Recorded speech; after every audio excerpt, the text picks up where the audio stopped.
Today we're going to talk about, what are we talking about? Hebrew and HOTEP hustlers.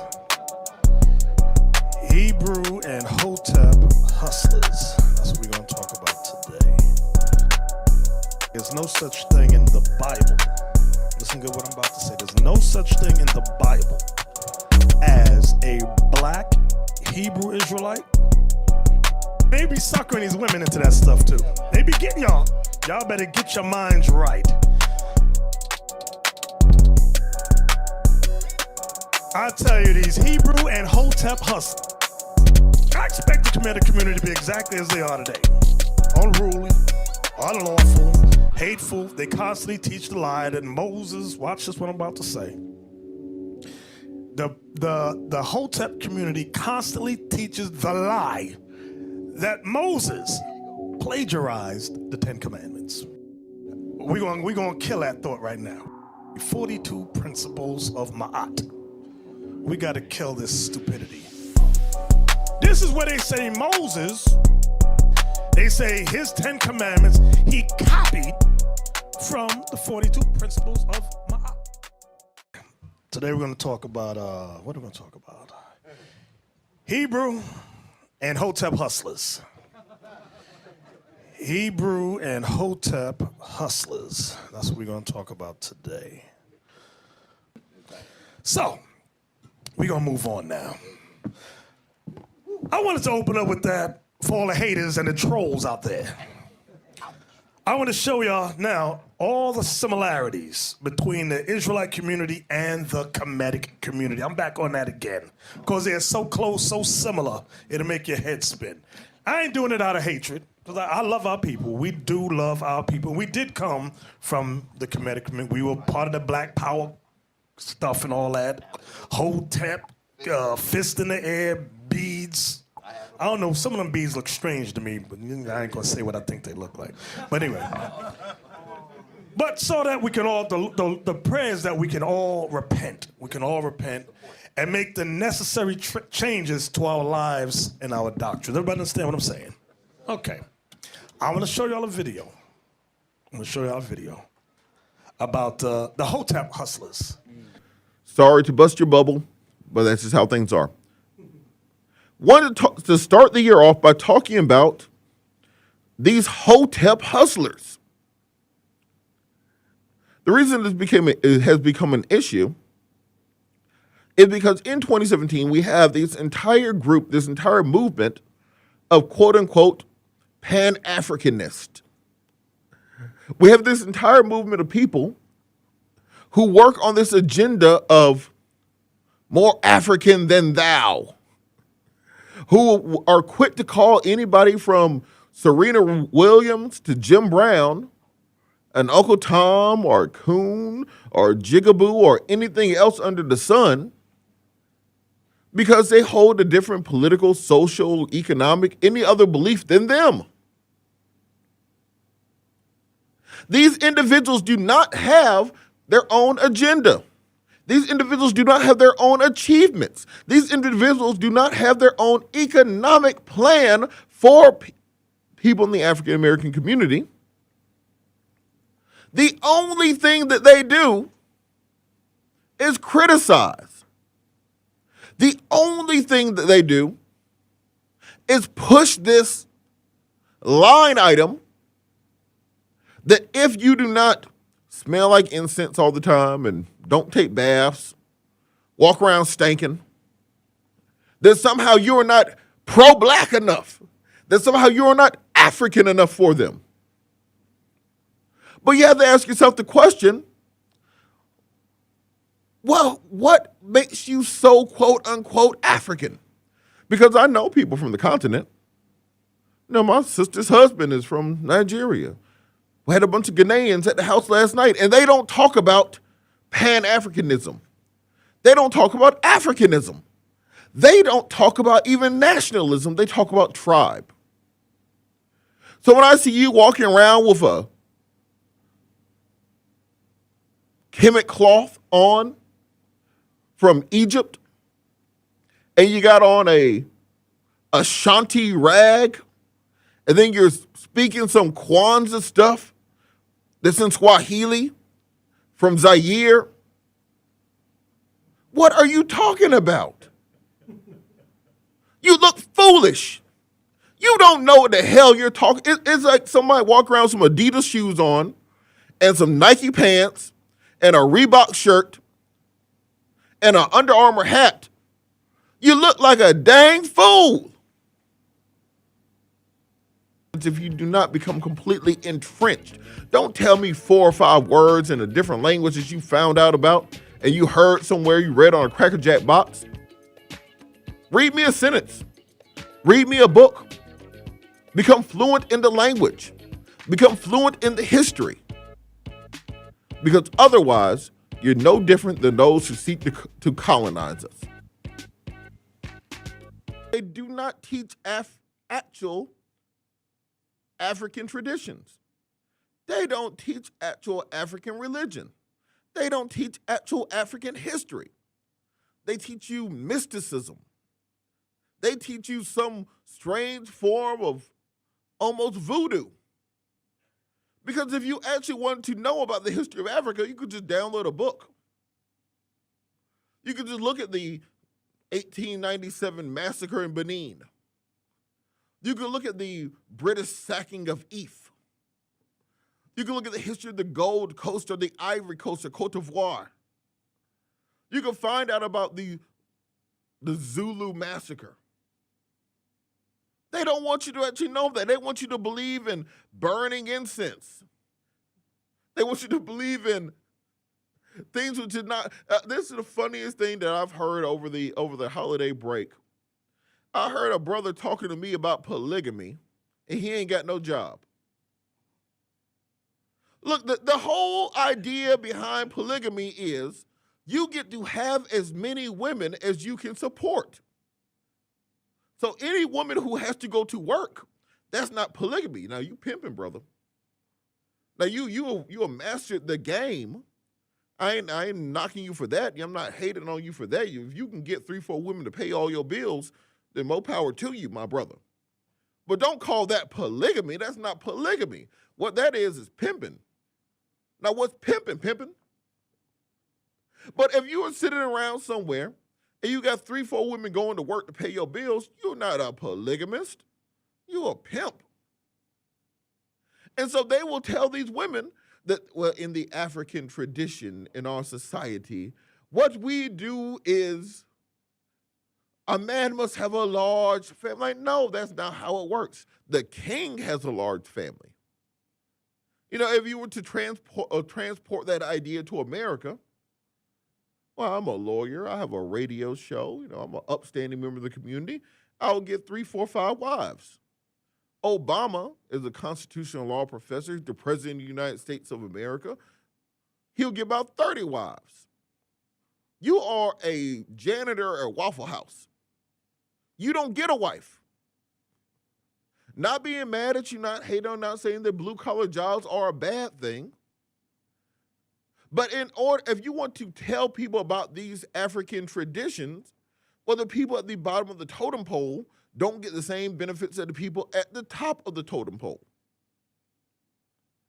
So we have this perverted idea of our history, this perverted idea of what makes us us. So, do y'all see the parallels? I tell you, these Hebrew and HOTEP hustlers. I'm a hustler. I'm a hustler. That's all it is. And they be suckering these women into that stuff too. They be getting y'all. Y'all better get your minds right. My queen. Yeah, as soon as you women hear somebody call you a queen, you better run. You're aquath. You gonna be put to work. Shoot. The Lord is strict about his laws. That's what I want to start to say. The Lord is strict about his laws. God's laws mean self-improvement and empowerment. That's what his laws are for us to improve our lives and empower ourselves. That's what his laws are about. So I expect the community to be exactly as they are today. Unruly, unlawful, hateful. They constantly teach the lie that Moses, watch this what I'm about to say. The HOTEP community constantly teaches the lie that Moses plagiarized the Ten Commandments. Have y'all heard that before? We're gonna kill that thought right now. We got to kill. Can you pull up the article for me? 42 Principles of Ma'at. We got to kill this stupidity. I can't take it. Here we go. This is where they say Moses, who was a prince in Egypt, they say if he existed, my brother, they say his 10 commandments, he copied from the 42 Principles of Ma'at. Go down. The 42 principles, let's go down. I'm not reading all this foolishness. I just want to get to their principles. Go ahead, go down. Wait, go back up. Let's read some of these principles. And let's see how many of them the HOTEP community actually keeps. I want y'all to think of all the videos with them. Think of the videos of the things, the slander, the hatred, the accusations of thievery and robbery, the adultery going on, Big time. the dealing with prostitute. Watch. Can y'all dig it? Let's see if they keep any of their 42 principles. Okay, number one. I'm just going to read it. I have not done iniquity. I have not robbed with violence. I have not stolen. I have not made any to suffer pain. I have not defrauded offerings. I have done no murder, nor bid anyone to slay on my behalf. I have not trimmed the measure. I have not spoken lies. I have not robbed God. I have not caused the shedding of tears. I have not dealt deceitfully. I have not acted guilefully. All the Negroes in the room has gone. They ran out. You start reading it, they all gone. Ain't nobody left in the room but the crickets. And nothing's left. I have not laid waste to the land. I have not set my lips against anyone. I have not been angry or wrathful without a just cause. I have not lusted nor defiled the wife of any man. I have not polluted myself. I have not caused, drugs. I have not caused terror. I have not done that which is abominable. I have not multiplied words exceedingly. I have not. Oh, Lord have mercy, that's a big one. I have never uttered fiery words. I have not judged hastily. I have not transgressed, nor have I vexed or angered God. I have not stopped my ears against the words of right and truth. I have not burned with rage. I have not worked grief. I have not acted with insolence. I have not avenged myself. I have not stirred up strife. I have not been an eavesdropper. I have not wronged the people. I have done no harm, nor have I done evil. I have not worked treason. I have never fouled the water. I have not spoken scornfully. I have never cursed God. I have not behaved with arrogance. I have not envied wrongs to another. I have not filched food from the mouth of the infant. I have done no hurt unto man, nor wrought harm unto beasts. I have never magnified my condition beyond what was fitting. They are guilty Of guilty, all 42 of them. guilty. So now, I'm going to read this next part. Here's a different translation showing how they correlate with the 10 Commandments. Moses, if he existed, there's no undisputed historical archaeological evidence that he did. Was an Egyptian. According to stories, he was adopted by an Egyptian royal family. If that were true, he would have been familiar with these principles. If there was no historic Moses, then others most likely borrowed a few if the principles of Ma'at when composing the 10 Commandments. So the 42 Commandments of ancient Egypt, now the highlighted ones that are in bold letter, there's 8 of them. Okay, go back up. Let me see. Does it mention the 8? Go back up, let me see something. No, go back down. Okay. Here's a different translation, how they correlate with the 10 Commandments. There are 8 main ones that they say copy the 10 Commandments. So we're going to touch on those 10. It's written more understood English. So the first one. Thou shalt not kill nor bid anyone to kill. Moses lived during the time of Ramses II, from the time of Seti to the time of Ramses. Okay, give me Genesis 4, 8 through 10. Let's see if that law came before Egypt was a power in the earth. Let's see. I don't know. I'm not that smart. The book of Genesis, chapter 4 and verse 8. We're going to read 8 through 10. And Cain talked with Abel his brother. And it came to pass, when they were in the field, that Cain rose up against Abel his brother, and slew him. And the Lord said unto Cain, Where is Abel thy brother? And he said, I know not. Am I my brother's keeper? And he said, What hast thou done? The voice of thy brother's blood crieth unto me from the ground. So the fact that Cain killed Abel and hid the body, do you think that Cain knew the law about not killing? Jump down to verse 14. Verse 14.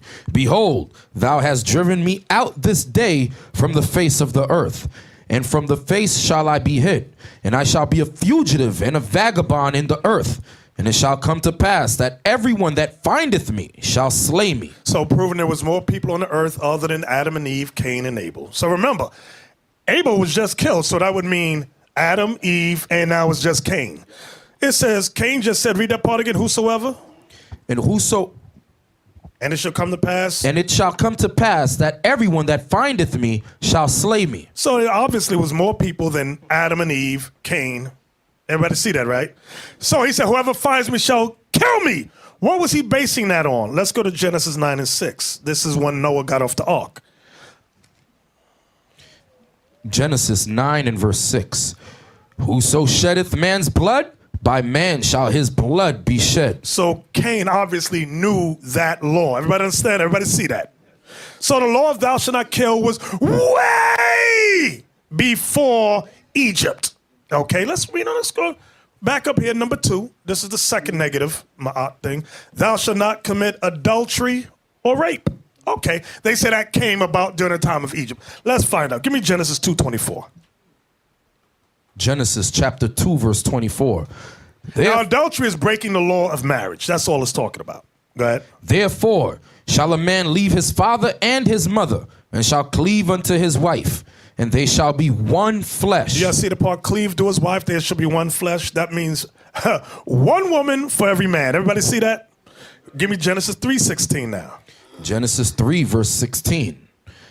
Unto the woman he said, I will greatly multiply thy sorrow and thy conception. In sorrow thou shalt bring forth children, and thy desire shall be to thy husband. Your desire, meaning all that you desire, whether it be sex, understanding, knowledge, shall be to her what? Husband. Her husband. Go ahead. And he shall rule over thee. And the husband shall. So do you think they understood about adultery? Was Eve able to go, well, I'm going to go deal with this other man? Although the Lord said, my desire shall be unto you, my desire to this other dude over here. Do you think they understood the law of adultery? Yes, they had to understand it. Watch this, Genesis 20, verse 7. I believe this is the forefather Isaac, I think. Look at it. 20 and 7. Is it Isaac or Abram? It might be Abram. Abram, okay. This is when Abimelech was going to deal with his wife. Watch this. Genesis 20 and 7.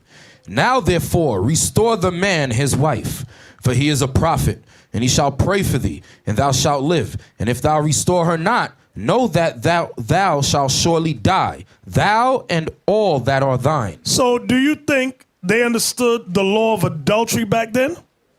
Obvious. It's obvious. When you read on, he got mad at Abram for saying, you told me that this was your sister.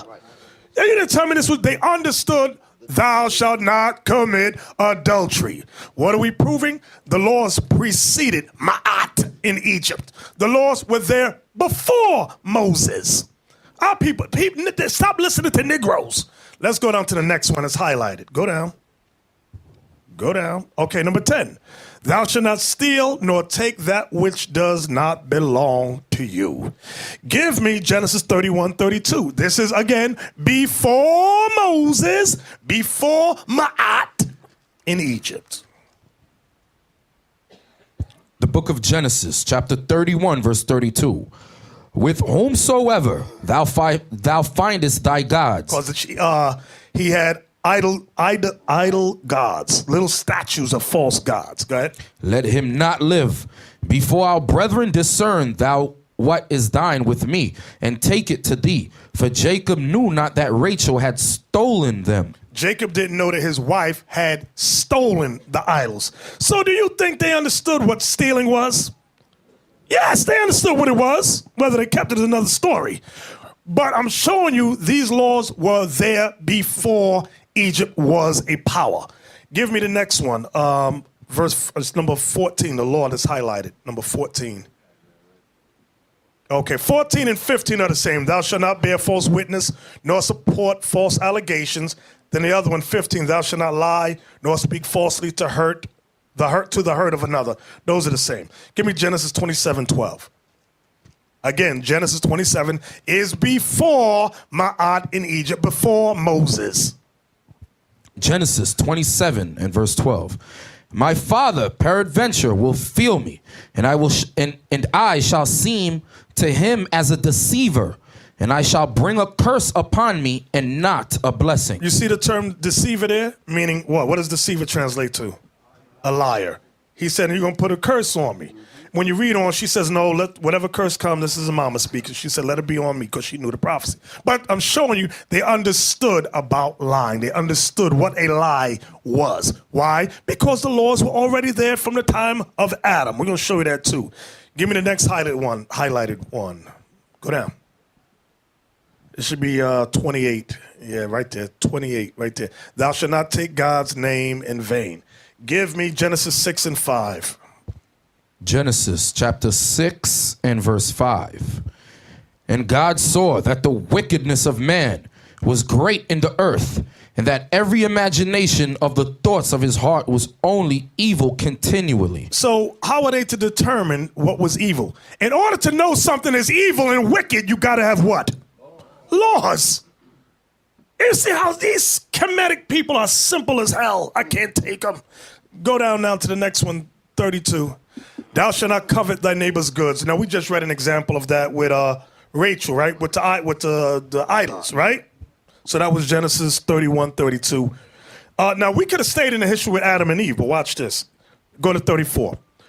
Thou shalt remember and observe the appointed holy days. Huh!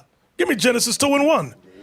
This is way before Egypt was even a thought. People are simple as hell. Genesis chapter 2 and verse 1. Thus the heavens and the earth were finished, and all the hosts of them. And on the seventh day God ended his work which he had made, and he rested on the seventh day from all his work which he had made. And God blessed the seventh day and sanctified it, because that in it he had rested from all his work which God created and made. So that was the beginning of what, brothers? The Sabbath. The Sabbath day. That was the first holiday God ordained.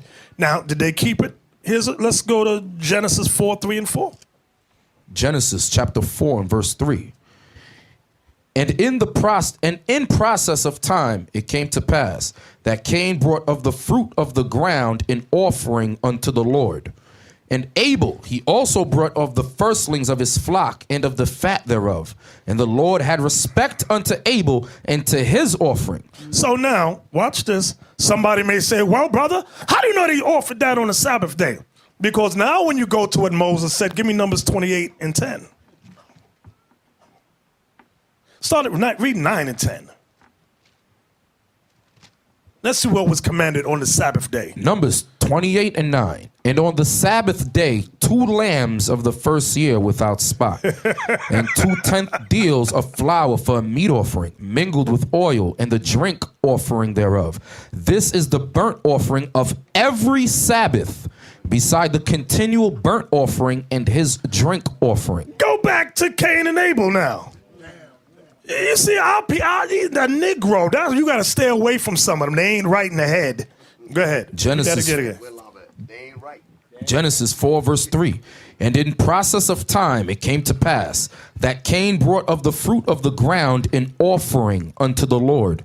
And Abel he also brought of the firstlings of his flock and of the fat thereof. We just read that in Numbers. It's the same thing on what day? The Sabbath day. Go ahead. And the Lord had respect unto Abel and to his offering. So God accepted Abel's animal offering. Go ahead. But unto Cain and to his offering he had not respect. Because he wanted to offer up fruits and vegetables. The Lord didn't command that.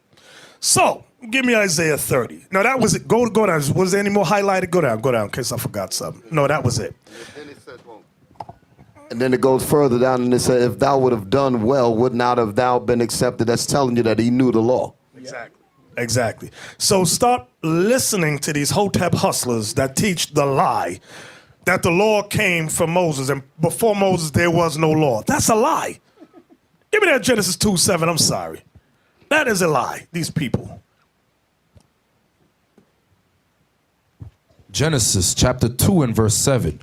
And the Lord God formed man of the dust of the ground and breathed into his nostrils the breath of life. See that part when it says, and breathed into his nostrils the breath of life? Now give me that precept for, I think it's Proverbs 7 and 2. Proverbs 7 verse 2. Keep my commandments and live, and my law as the apple of thine eye. See that? Keep my commandments and live. That gives you life. Let's prove that. Give me some more. 2 Ezra 3 and 5. 2 Ezra chapter 3 and verse 5. And gavest a body unto Adam without soul, which was the workmanship of thine hands, and didst breathe into him the breath of life, and he was made living before thee. Come on. And thou leddest him into paradise, which thy right hand had planted before ever the earth came forward. That's about the garden. Go ahead. And unto him thou gavest commandment And unto Adam thou gave commandments. Go ahead. to love thy way, which he transgressed. He broke the commandments. That's what it's saying. So Adam had commandments. Stop listening to these HOTEP hustlers and that garbage of 42 negative confessions of my art. It's BS. Read on. Which he transgressed. And immediately thou appointest death in him and his generations, of whom came nations, tribes, people, and kindreds out of number. Here it come. And every people walked after their own will, and did wonderful things before thee, and despised thy commandments. Stop. Listen, who can think what that's really saying? How did the people that came despise the commandments? How did they hear about the commandments? Hello, anybody got a clue?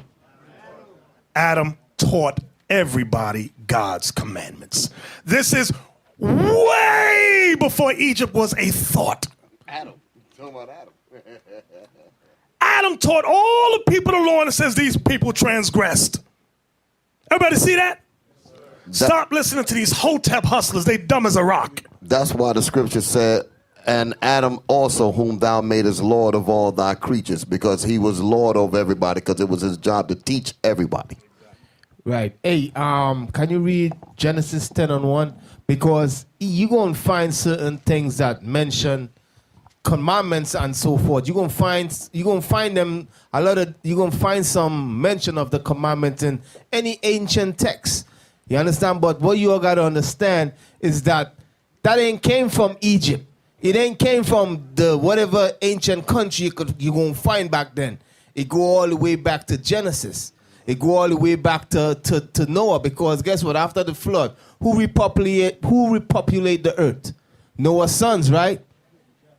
Didn't you read that right there? Genesis 10 and 1. Now these are the generations of the sons of Noah, Shem, Ham, and Japheth. So Shem, Ham, and Japheth, they repopulated the earth.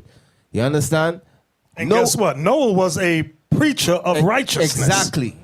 Noah taught his sons God laws. Right. You understand? So when you hear about the Egyptian, the confession, what do you call it? The 42 confession? Yeah, 42 The 40 negative. the 42 negative confession, whatever it is, they learned that from Ham. You understand? That's who they learned it from. That's right. That's why when you go to Genesis 11, it tells you when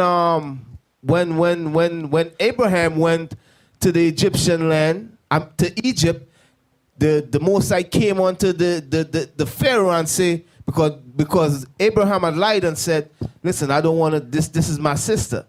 You understand?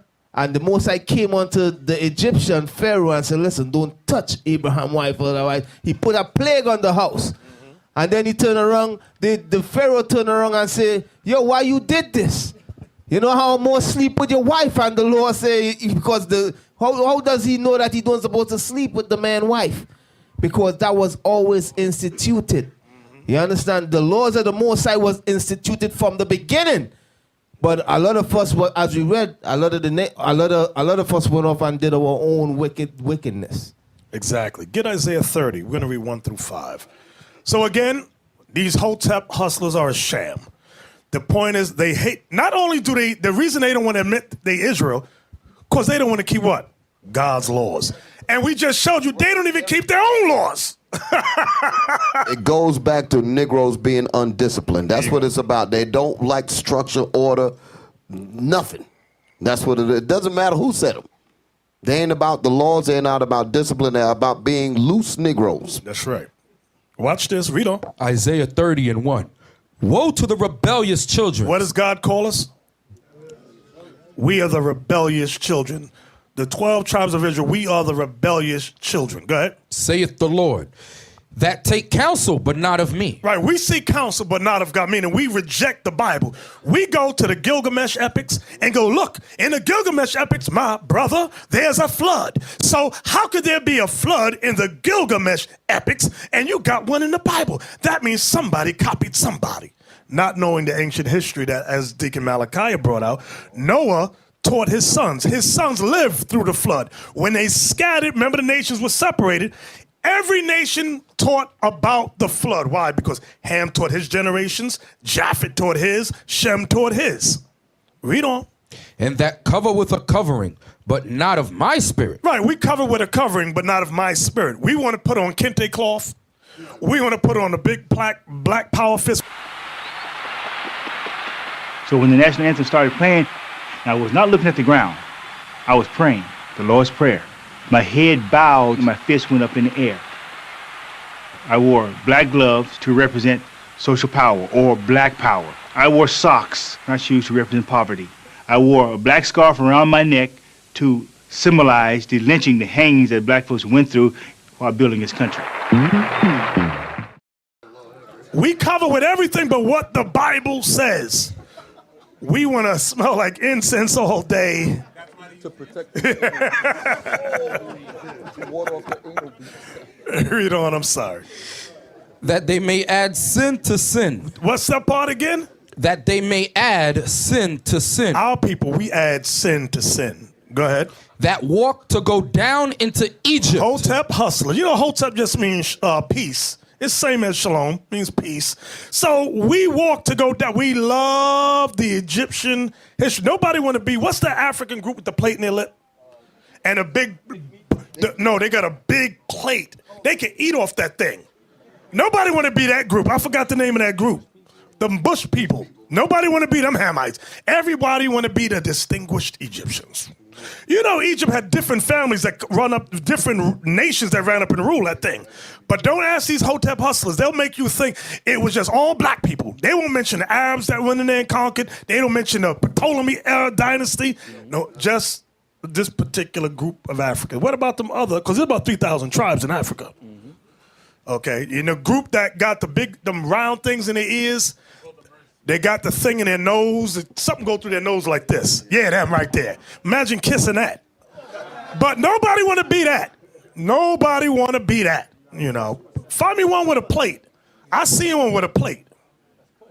That's kush. Yeah, look at that. You can eat. Sisters, you don't never have to bring a plate out to us. Just put it on our lip. Plop, plop, plop. Nobody want to be that. Nobody wants to be that right by that. Don't get me wrong. You know there's Negroes watching this as mad as hell at us. But they won't do that. Right. They won't do that. Dag, they got that one divided for the food on one side and water on the other. Look at that. I'm sorry. I'm going to get hate mail. I know I'm going to get hate mail. Hate. So, back to Isaiah 30. What verse you at, Cap? I'm sorry. Isaiah 30 and verse 2.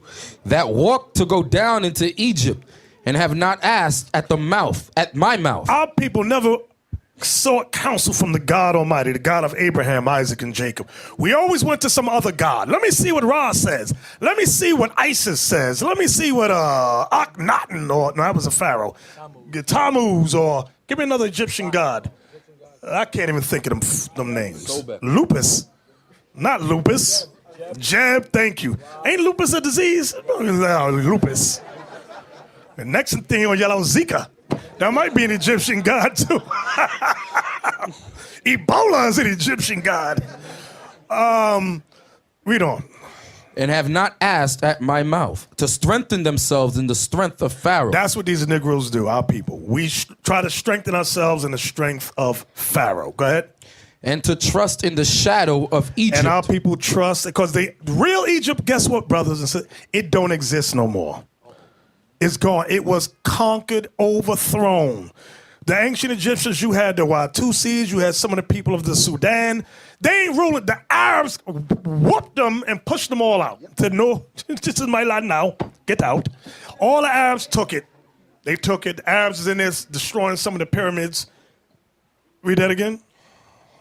And to trust in the shadow of Egypt. Go ahead. Therefore shall the strength of Pharaoh be your shame. So just as it was back then, so it is today. The strength of Pharaoh should be our shame. Go ahead.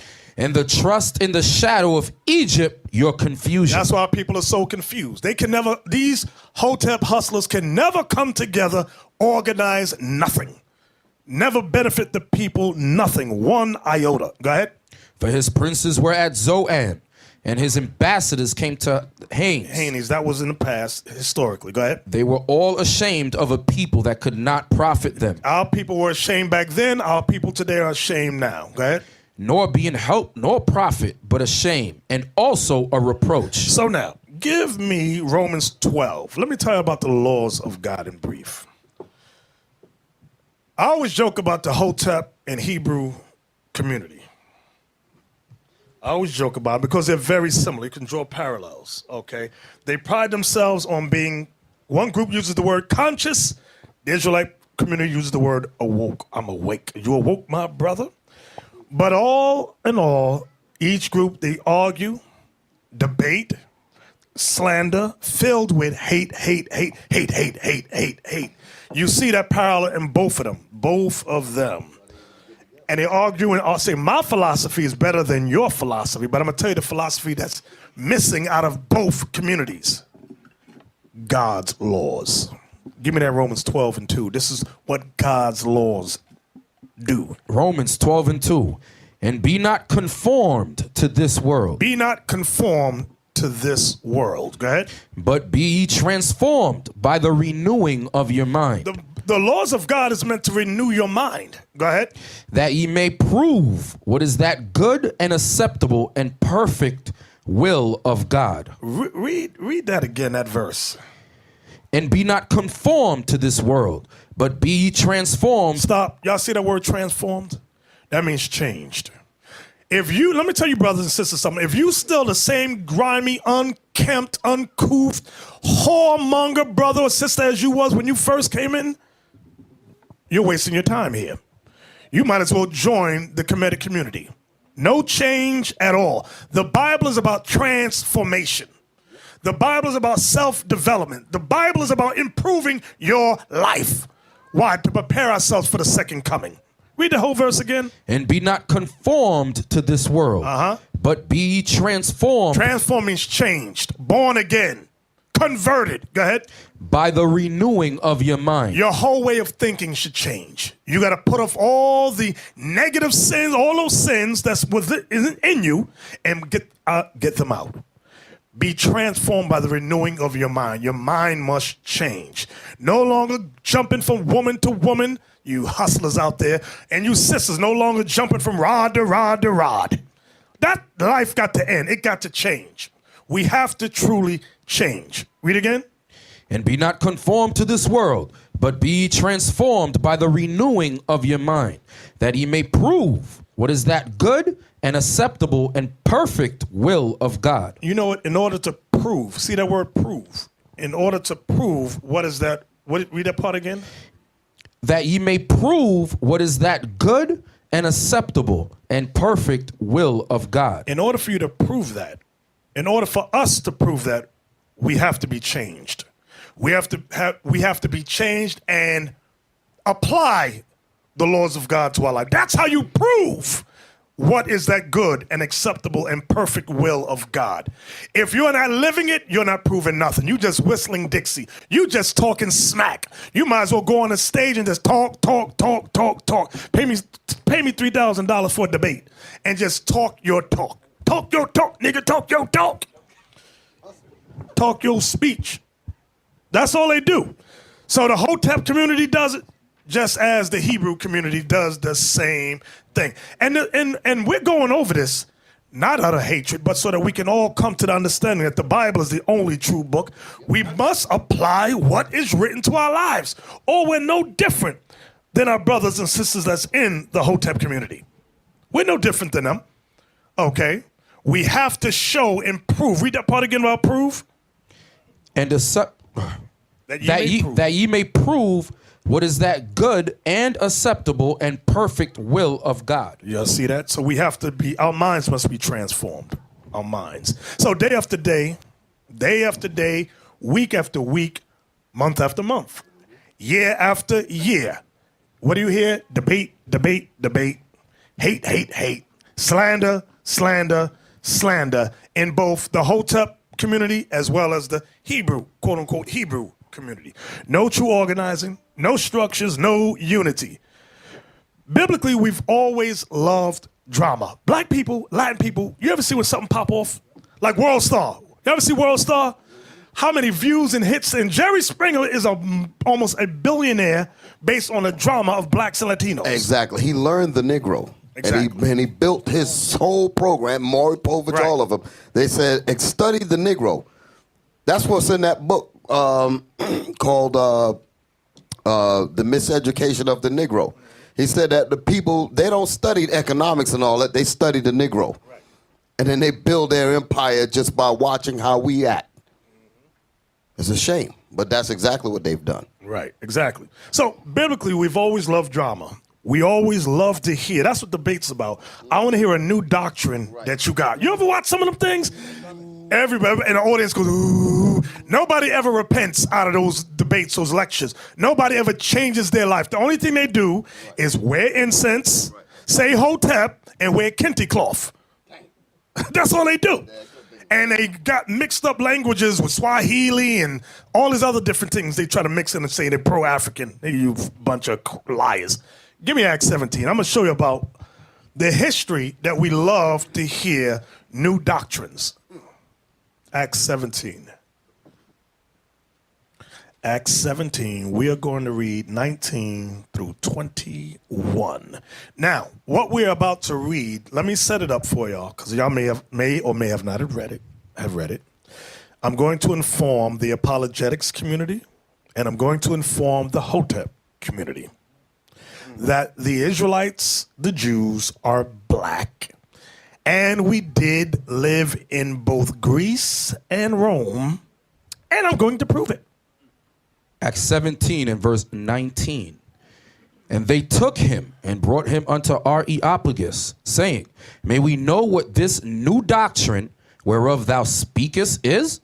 For thou bringest certain strange things to our ears. We would know therefore what these things mean.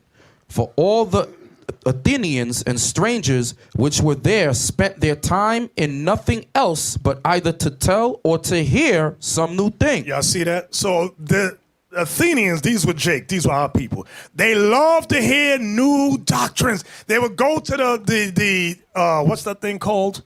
The Colosseums and all that. Or here they called it the Areopagus, thank you. And they would sit there, hear new doctrines, and Adawan, Khan, and clap and HOTEP all night. That's what they would do. Now, right now, the apologists, and the HOTEPs are saying, these is white folks. Black people was never over there. Oh, you know, our people are simple as hell. We are simple as hell. First, give me Acts 18 and 2. I'm going to show you we was there. The book of Acts 18 and 2.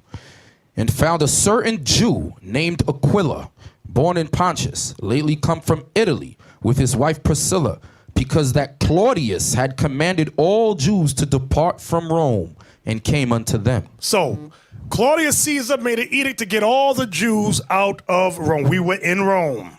Okay, now, can I prove these things down, these profound statements?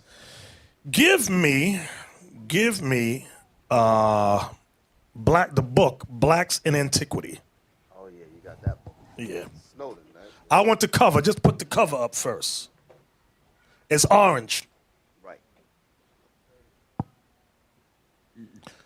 Right, that's the book here. There, I got it here. So, this is called Blacks in Antiquity by Frank M. Snowden Jr. Now, what I want to do, let's look at some of the images in the book. Go ahead. Let's go to the first one.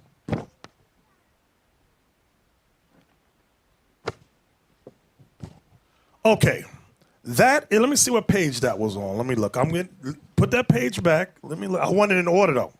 I gave it to y'all in order. Let me look. Order, right? The way he gave them? Okay.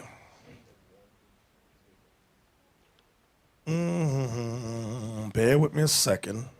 Okay. Y'all can zoom in. Zoom in on the bottom. Zoom in on the bottom right there. Bronze statue of a boy, Hellenistic. Hair in long spiral curls close to head. Very broad nose, rather thick lips.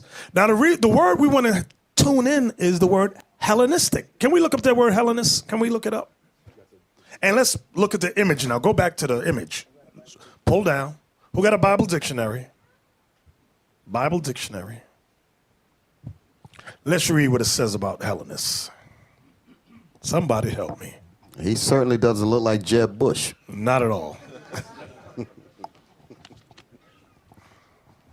Hellenists, Jews who made Greek their tongue. You heard that? Hellenists. Jews that made Greek their tongue. This is a Hellenist right there. Jews that made Greek their tongue. Let's go to the next picture, please. So the Jews were black. That's right. The That's what you're looking at. Hey, Vocab Malone. What's the other Edomite's name? Right. James Esau. James Esau. We got bad news for you. Let's zoom in on that one, number 53. Zoom in. I'm going to see the words. I want the words. Okay. Small bronze bust of Negro. Roman. Remember we read about the Jews who pushed out of Rome? Yep. Yeah. Ho, ho, ho, ho, ho. Here we go. Boom. Hair in form of thick mass of short curls, broad nose, thick lips. That's us. That's us. You don't get lips thicker than ours, nose bigger than ours, breathing up all the white man's hair. Let's get to the next picture, please. Yes. Oh, here's another one. I know y'all don't like dreadlocks, but we did wear them back then. Let's zoom in. Word. Let's zoom in. Bronze statuette, perhaps of a street singer. Looks at the word Hellenistic. Can we read that again, Hellenist, please? One more again. Come on. Shem got one right there next to him. Come on, y'all. Hellenists, Jews who made Greek their tongue. Hellenists, Jews that made Greek their tongue. So these were black people in Greece that spoke Hebrew because they were the Jews. That's right. Let's look at it. Let's go back to the top of that. I'm going to look at that. Yeah, look at these. Look at this. Look at the nose. Look at the lips. Look at the hair. So the Jews are black. The Jews are black. Let's go to the next picture. Now, they can't say that we doctored this. No. These are statues. Right. These aren't drawings. James Esau got this book in his library. Yeah. He's got it. He's just being the devil that the Bible speaks of and don't want to talk about nobody. He don't want to talk about it. This is in the Smithsonian. So, one of the most astute places right, exactly. on archaeology. Let's zoom in. Can y'all dig it? Bronze statue of a boy, perhaps also an orator. Hellenistic. Can we read that one more again? Hellenists, Jews who made Greek their tongue. See that? The Grecians, thank you. Tightly curled, short hair, round face, neither lips nor nose, extreme. Some subnasal, prognathism, whatever that word is. Stomach somewhat protruding. But we can see this is a black child. Okay, let's go to the next one. Hence the name of the book is Blacks in Antiquity. Now this is the zooming on the words so I can see it. The words, right. Marble sarcophagus. This is a sarcophagus is like a burial thing. 180 to 200 AD, depicting triumph of Bacchus. Remember in the book of Maccabees, they forced us to celebrate Bacchus. Right. It says, with two Negro boys astride a pair of panthers. Zoom down to the bottom. Go to the bottom. Right there. See the panthers? Zoom in. Everybody's the Edomite, but they got these two black boys right there on top of the panthers. Remember, they were forcing us to celebrate their days when you read in the book of Maccabees. Right. And these are the things they did. Today we're doing it under what's called Bacchanal. Right, exactly. Same garbage. Exactly. All right, let's go. Is there another picture after that? Okay, I don't want that one yet. Okay, stop. Stop right there. So, I heard on a debunking thing, because y'all did an excellent job. I heard it was almost 18 hours, and people fell asleep. They got to see it again because everyone fell asleep. Captain Zephyr's chopping it up. Oklahoma cut the video off. Tallahassee, they said we can't take it. It's just too long. They said it's too long. They couldn't take it. They'd be all right. Now, in the thing, the Edomite said black people were never in Greece and Rome. We just proved him a liar. Okay. Then, watch this. One of them, was that Edomite? Same one, BHI. He goes, black people, James White, I think, said it too. He said black people did not run from Jerusalem into Africa. They said there's no Jews on the west coast because they never ran down there. Can we read Luke 21? And then I'm going to prove what we have to say according to the Bible. Don't worry, brothers and sisters. The Lord is not going to allow us to be debunked by anybody. Understand that. You better put some respect on it. Y'all better understand, because the more we read this Bible, the more we're taking chapters and books away from the Edomites. After we break down the scriptures correctly, they can no longer go back in here and read it again. Like Obadiah, that's a book that they have to completely get rid of. Yep. They can't touch that. Read that. Luke 21 and 20. And when ye shall see Jerusalem compassed with armies, then know that the desolation thereof is nigh. When you see Jerusalem compassed with armies, so what armies? The Roman armies. What year? 70 AD. Go ahead. Then let them which are in Judea flee to the mountains. Flee to the mountains. Translation, run to Africa. I'm going to prove it. I am going to prove it. Hold that. How do I know flee to the mountains means Africa? Give me Matthew 2:13. I'm going to prove it. I'm going to prove it. Go ahead. Keep playing with us. You devils keep playing. Matthew 2:13. And when they were departed, behold, the angel of the Lord. The angel of the Lord. Go ahead. Appeareth to Joseph in a dream, saying, arise and take the young child and his mother and flee into Egypt. In case you don't know geography, Egypt is on the northeast side of Africa. Go ahead. And be thou there until I bring thee word. For Herod, the white man, the devil, will seek the young child to destroy him. Will seek the young child to kill him. Now, let's go back to Luke 21:24. Luke 20. You want to skip all the way down to 24, Bishop? No, read. Where was you at? 21. Go ahead. Luke 21 and verse 21. Then let them which are in Judea flee to the mountains, and let them which are in the midst of it depart out. This is a map here in case y'all confused. We put a map on the screen. Thank y'all. You see Egypt, the northeast side of Africa.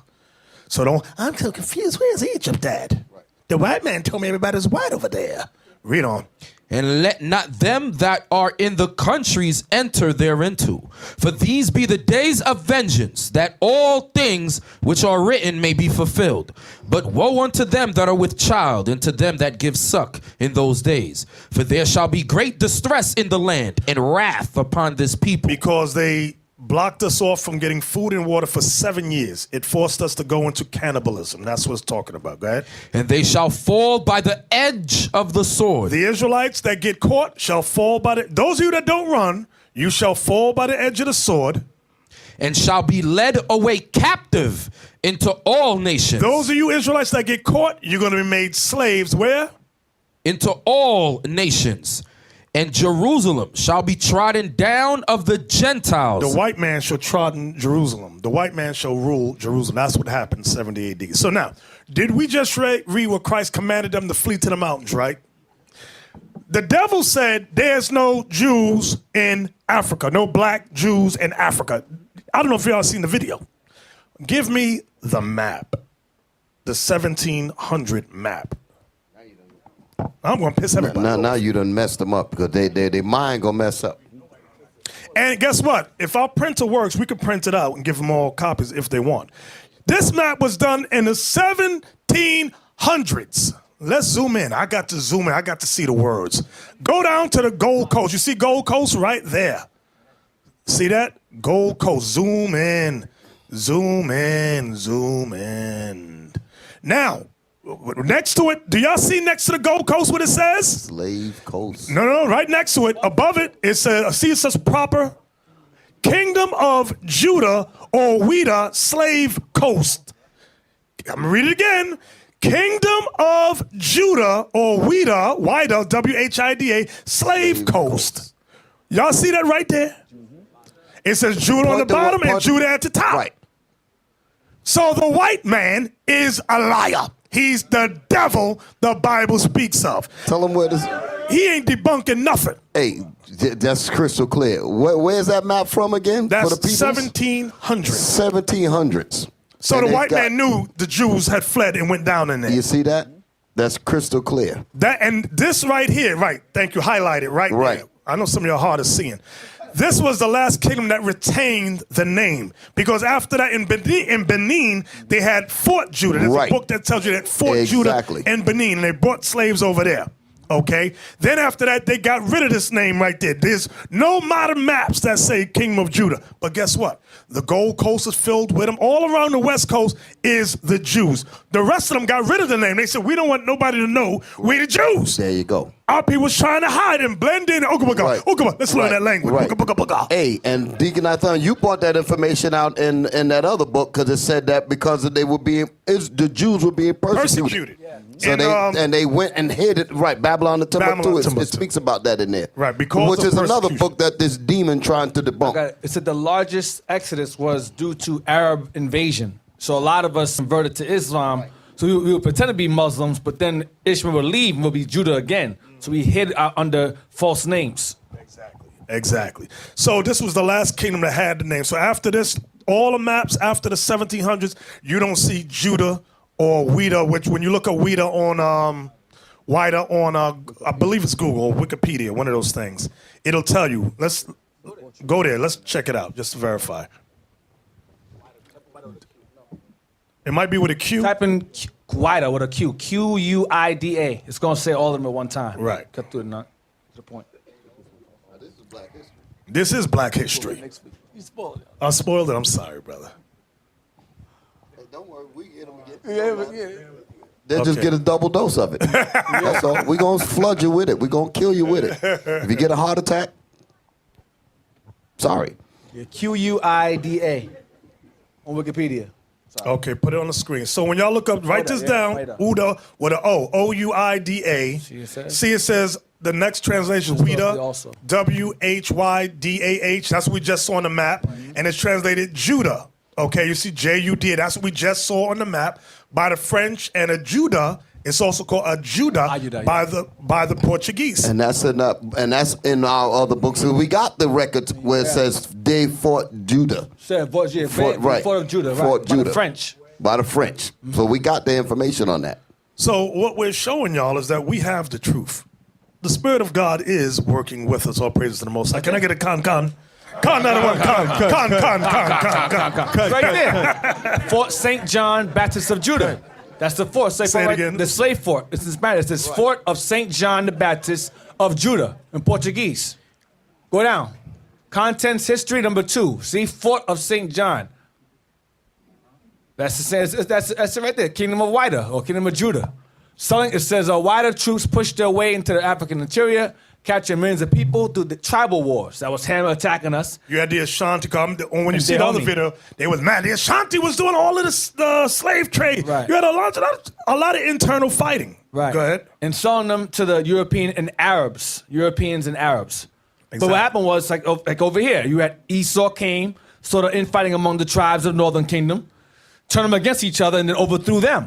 Exactly. So when Jake was over here in the land of Ham fighting each other, Ishmael and Ham would help them overthrow us or each other, and then in turn enslave us also in the process. Right. That the kingdom was ruled, right? Oh, no, okay, forget it. Go back to the map. Go, Malachi, you're going to say something. I want that to resonate in your heads. Can you highlight that again with the yellow? I like that. There you go. Malachi, what you going to say? Yeah, early on, you remember we was talking about what the elder mentioned, that the apologetics, they said that you ain't had Jews in Greece, you ain't had Jews in Egypt and these other lands. They said that our people wasn't over there. But I got a scripture. Acts 21 and 37. Because the Bible straight cut all the doctrines on them that they bring forth, man. You know? Got it? Acts 21 and 37. Yeah. And as Paul was to be led into the castle, he said unto the chief captain, May I speak unto thee? So he's speaking unto the captain, to the chief captain. You understand? But read on. Who said, Canst thou speak Greek? So why is he asking him that? Because he spoke, how did Paul speak to him? He spoke to him in the Greek language. That's why the captain now was surprised. He's like, damn, you could speak Greek? But read on. Art not thou that Egyptian, which before these days made us an uproar, and led us out into the wilderness 4,000 men that were murderers? So he mistook Paul for what? For Egyptian. Why? Because he was a man of color. Because the way how he looked. But read on. But Paul said, I am a man which am a Jew of Tarsus. So what Paul said?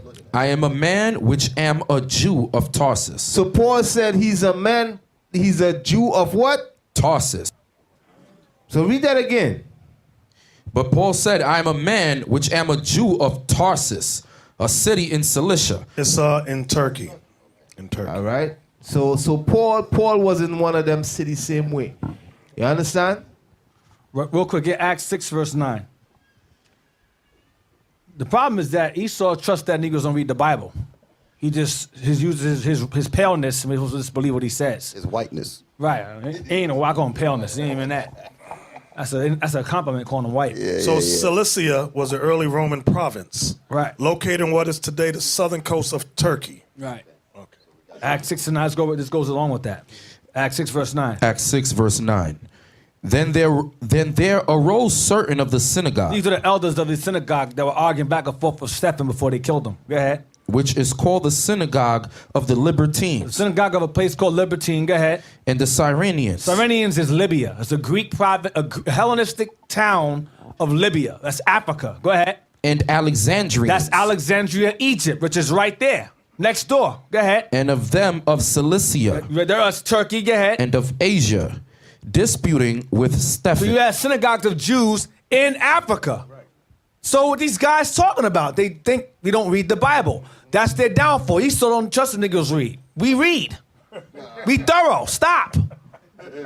But these heathens underestimate us. They think, oh, these guys are just a bunch of niggas that want to belong somewhere. They just want to fit in. They just want to be special. No. We know what we're talking about. Yeah, you know, Tikenatan, they know we know. You understand? And not that they don't know. These white boys know we know. You understand? It's the it's the other people that they want to believe that we don't know. Right. You understand? Exactly. Let's go to the next book by Time Life Books. Yeah, this is by Amalek, the so-called Jews. Y'all can order this book. It's called The Israelites by Time Life Books, one of the most famous. It's the largest book publishing company on earth. That's the book right there. Let's delve into the book. Let's just take a gander at what's in here. Well, alrighty then. Y'all see this brown brother right here? This is chapter 2. Let's zoom in for the words on the bottom right. Let's get them words. Let's zoom in right there. In this detail of an 1800 BC wall painting from the palace at Marie on the river Euphrates in Mesopotamia. You got to zoom in some more. They got stigmatism. Can y'all They zoom said in they big can't see. on that? I don't know if you can. Okay. In this detail of an 1800 BC before Christ. 1800 years before Christ. Wall painting. Almost 2,000 years before Christ is what we're talking about. Mm-hmm. Wall painting from the palace at Marie on the river Euphrates in Mesopotamia. That's Iraq. A bull adorned with a white crescent and gilded horn tips is led to ritual slaughter by a Semitic tribes, meaning a Shemite. Yep.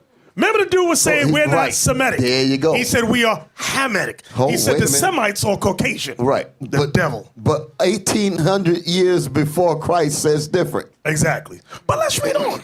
a Semitic tribesman wearing characteristic dress. Animal sacrifices to the gods were basic to Middle Eastern religions. When the Israelite patriarchs undertook to call upon their one God, they often did so after making a sacrifice. Let's see who the Semite is.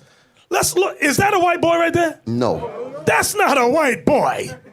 That don't look like, what's his name, Bieber? What's that kid's Justin name? Bieber? That look like Justin Bieber to Right. me. This is clearly and obviously a black man. Okay, let's go to the next picture. Oh, this is chapter 3 about Moses and the elders of the 12 tribes of Israel. Let's read it before we look at the picture. Let's read that right there. Painted in the 3rd century AD, which is Adonai Domini, which means year of our Lord. This fresco, more than 4 feet high, dramatizes a traditional view of Moses. A traditional. Not a new or rare. It's a tradition, meaning it was a tradition that Moses looked like this. Right. A traditional view of Moses' God-given powers, miraculously creating a well in the desert.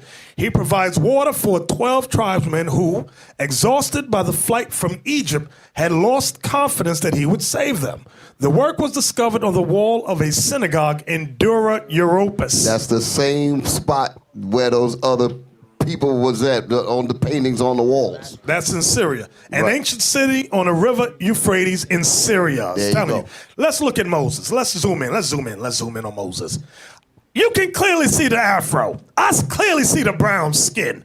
Look at the skin complexion compared to the clothing. Okay. Look at the 12 tribesmen around the wall. God, there's 12 of them all around. Levi standing in the court. And that's water going out to each of them. Okay. Clearly black men. Let's go on to the next. And you see the menorah in the back. There was a menorah I thought I saw, right? Yeah, menorah right there. Bam! Black people. Black people and menorah don't mix. And you notice there's 7 branches. It's not 9. Exactly. 7 branches. Let's go to the next picture. Here's another one of Moses. The traditional look of Moses. I'm having a heart attack. Let's read this. During the Exodus from Egypt, is it on the screen? I want everybody online to read this. During the Exodus from Egypt, Moses carries out the orders of his God, symbolized by the hands at the top of this drain by divine intervention, so that the remaining shallows teem with jumping brown fish. Jumping brown fish. Right. We're going to compare the fish to Moses in a moment. Lined up behind the vanguard of troops are the elders of the traditional 12 Israelite tribes. On the right hand, a second image of Moses appearing in the act of flooding the Red Sea again. Now that the Israelites are safe in the desert, thereby engulfing the Egyptians who pursued them, the 4-foot-high fresco only, let's go over, only a portion of which is reproduced here, there's only a portion reproduced here, was found in the ruins of a synagogue at the Syrian city of Dura Europus by the white man during World War I. They discovered this during World War I. The picture had unwittingly been preserved by the city's inhabitants in AD 256. The temple was located close to the town walls. In a last effort at defense, let's see, I want the rest of that, against an advancing army, the citizens tore the roof from the building and filled the rooms with sand to make a deep barrier because the protective sand packed. When the British dug out the synagogue, the fragile paintings emerged, almost unscathed by the passage of some 17 centuries. Let's look at the picture. Wait a minute. First off, go to the hand. Look at the hand of, let's go over the hand. Do y'all see the hand of God? But let's look at the fish first. That's what you got to look Go down at. to the fish. He said teams of jumping brown fish. Go down. No, to the, oh yeah, right there. So if those fish are brown. Right. If those fish are brown, it's obviously a light brown. Right. Let's go up to Moses and the Israelites' faces. It's deeper brown. Do y'all see that? Yeah, I got it. Do y'all see the afro? Do you see the woolly textured hair in the paintings? He doesn't look like Charleston Heston, does he? Not at all. Not at all. Look at the 12 tribe leaders on that right there, right there. Those are the Israelite leaders and the Israelites, right? All black people. So what is the apologist talking about? What is your friend Vocab talking about? What is the debunking what are they talking about? No. Are they on drugs, methamphetamine? They are a glutton for punishment. Look at the Egyptians drown on that side. Even they are brown, the same color as Moses and the Israelites. Do y'all see this? See, you ain't debunking nothing. No. Somebody tell the devil you ain't debunking nothing. Look at Moses. Oh my goodness. Look at this. Let's go to the next picture. Oh, masters. Wait, I want to see the words. Masters of the martial arts. Let's read down and see what this says. Yep. These two figures, an archer and a spearman, represent captives from Judah. Who were impressed into, thank you for highlighting. Yeah, thank you, brother. Some people can't read. What? They don't say that. So that way the white man can see it says it too. Right. Who were impressed into service as bodyguards, like Zerubbabel, to the Assyrian king. This was Zerubbabel and them. After the capture of Lachish in 701 BC, their status is clear to scholars. Their status is clear to scholars because though members of the former enemy's army, they still wear typical Israelite headgear.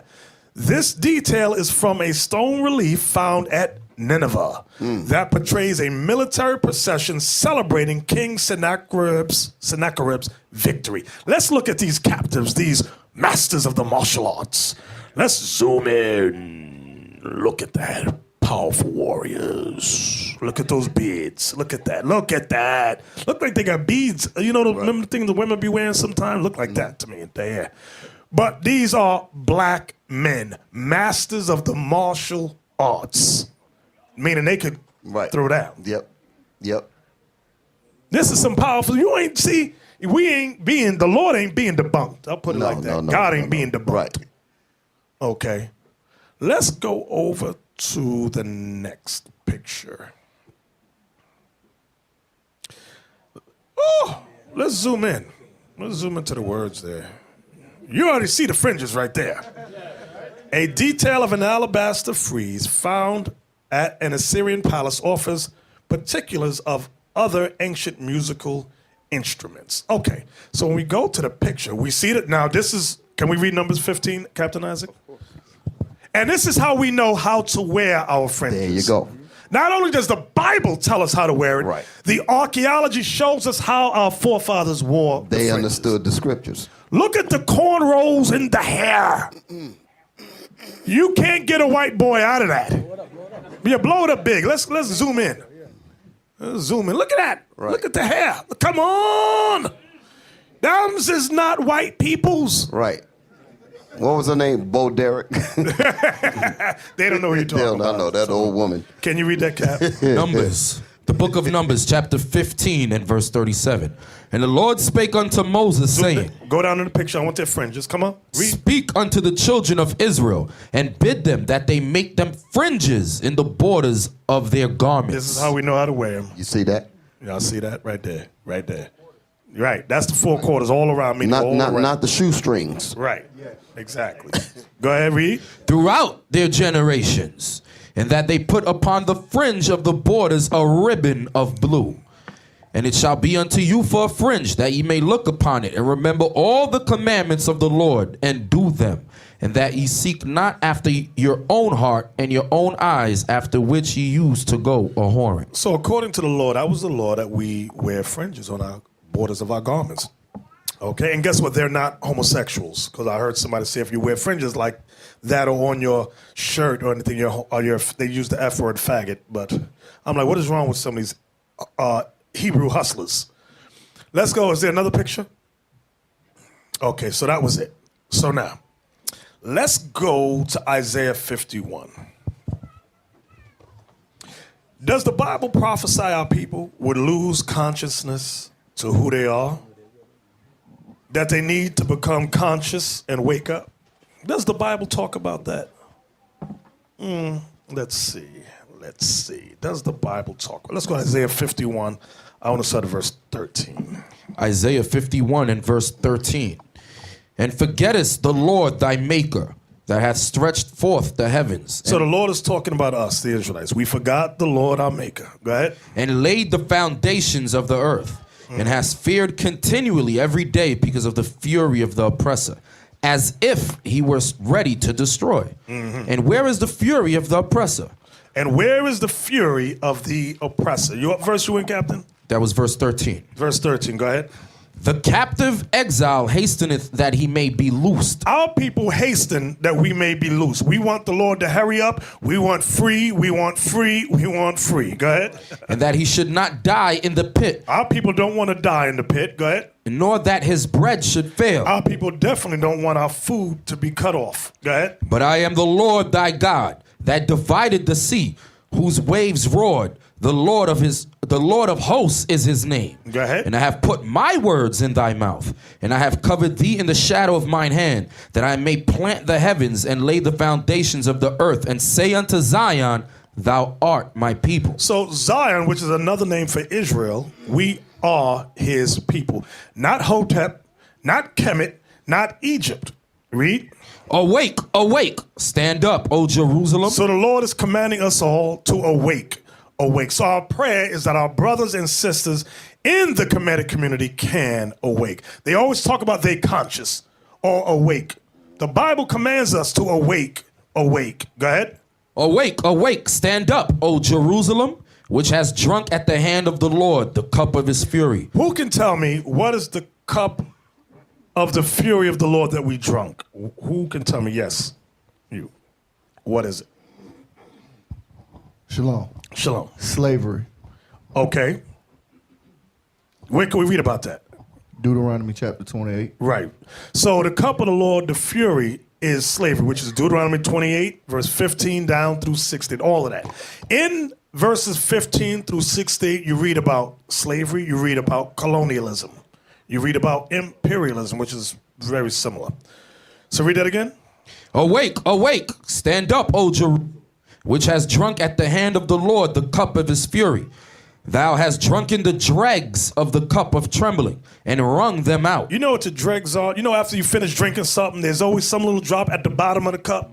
The Most High, the residue. The Most High said we drunk every drop of Deuteronomy 28, 15 through. We drunk everything. There's not a verse that we skipped over. Lord said, no, I ain't going to put that on. He put everything on us that he said. Yes? Read on. There is none to guide her among all the sons whom she hath brought forth. So now the Lord says there's none to guide her among all the sons whom she hath brought forth. Go ahead. Neither is there any that taketh her by the hand of all the sons that she hath brought up. So he's letting us know there's a time when there would be no leadership in Israel. Why? Because we'd be following HOTEP. We'd be following the image of the beast. We'd be following Rastafari. What's his name? Haile Selassie. We be following all these false religions. Go ahead. These two things are come unto thee. Who shall be sorry for thee? So the Lord said, these two things shall come upon you. Who's going to feel sorry for the Israelites? Go ahead. Desolation. Desolation, that came upon us. We read that in Luke 21. Go ahead. And destruction. Destruction, that's what happened in Deuteronomy 20. Our enslavement was total destruction, desolation. Go ahead. And the famine. And the famine. Go ahead. And the sword. And the sword. By whom shall I comfort thee? Who's going to comfort us? Our people running to the white man. Another group of us running to Egyptians. Who's going to comfort us? Go ahead. Thy sons have fainted. Thy sons have fainted, meaning lost consciousness. Right? Meaning what? They're not awake. These brothers and sisters that say that they are conscious, they are unconscious. They are fainted. Read that part again. Thy sons have fainted. They lie at the head of all the streets. That's the proof. Who's hanging on the street corners in New York City? Our sons, black selected, hanging on the corners, getting into trouble after trouble. Why? Because we fainted from the truth. We are unconscious race of people. Go ahead. As a wild bull in a net. And we are like wild bulls in a net. How wild are we? We shoot ourselves randomly. They said Chicago's death toll rose up. Like, I think it's almost 700 people in a year. 700. In Jamaica, it's 1,000, 1,100 in Jamaica. Okay. Our people, we love to kill ourselves. We rob each other. But don't let the white man do something to us. We're going to march, march, march. Black Lives Matter in the forefront. But when we kill ourselves at astronomical rate, no, don't say nothing. Snitches get stitches. Don't talk about that. Black Lives Matter. Yeah, right. Go ahead. They are full of the fury of the Lord. Who can tell me what the fury of the Lord is? What is the fury? Who can tell me what it is? The fury. They are full of the fury of the Lord. The same hand. Only one brother got a clue. Give me a no. Give me somebody else on the right. Right. Go back, go back, go back, go back, go back. What is the fury of the Lord? Shalom, like we read in verse 17. Who are you? Soldier Othniel. Soldier Othniel, okay. Nice to meet you, brother. Go ahead. Thank you. Like we read in verse 17, it's curses of Deuteronomy 28. Very good. That's the fury of the Lord that we are filled with. There's no escaping it. You could call yourself Kemet. You could call yourself Zulu. You ain't escaping the curses of Deuteronomy 28. Them things is on us like, what's that expression? White on rice. I don't know if there's a better expression. That's the one that popped in my head. Like stink on doo-doo. I don't know if I like that one. But you're right. It's all over us. We can't escape it. He always goes there. Go ahead. The rebuke of thy God. Y'all see that? The rebuke of thy... What verse you at? That was verse 20. Go ahead. Therefore, hear now this, thou afflicted and drunken, but not with wine. Thus saith thy Lord. So we are afflicted and drunken, but wine is not what we're drunk with. What are we drunk with? Lies and philosophy. Give me that in Micah 2:11 to show you what the wine represents. God says we're drunken, but not with wine, meaning not literal wine. Micah 2 and verse 11. If a man walking in the spirit and falsehood do lie, saying... See that? The spirit of falsehood do lie. Give me Colossians 2:8. That's really what I wanted. Colossians 2:8.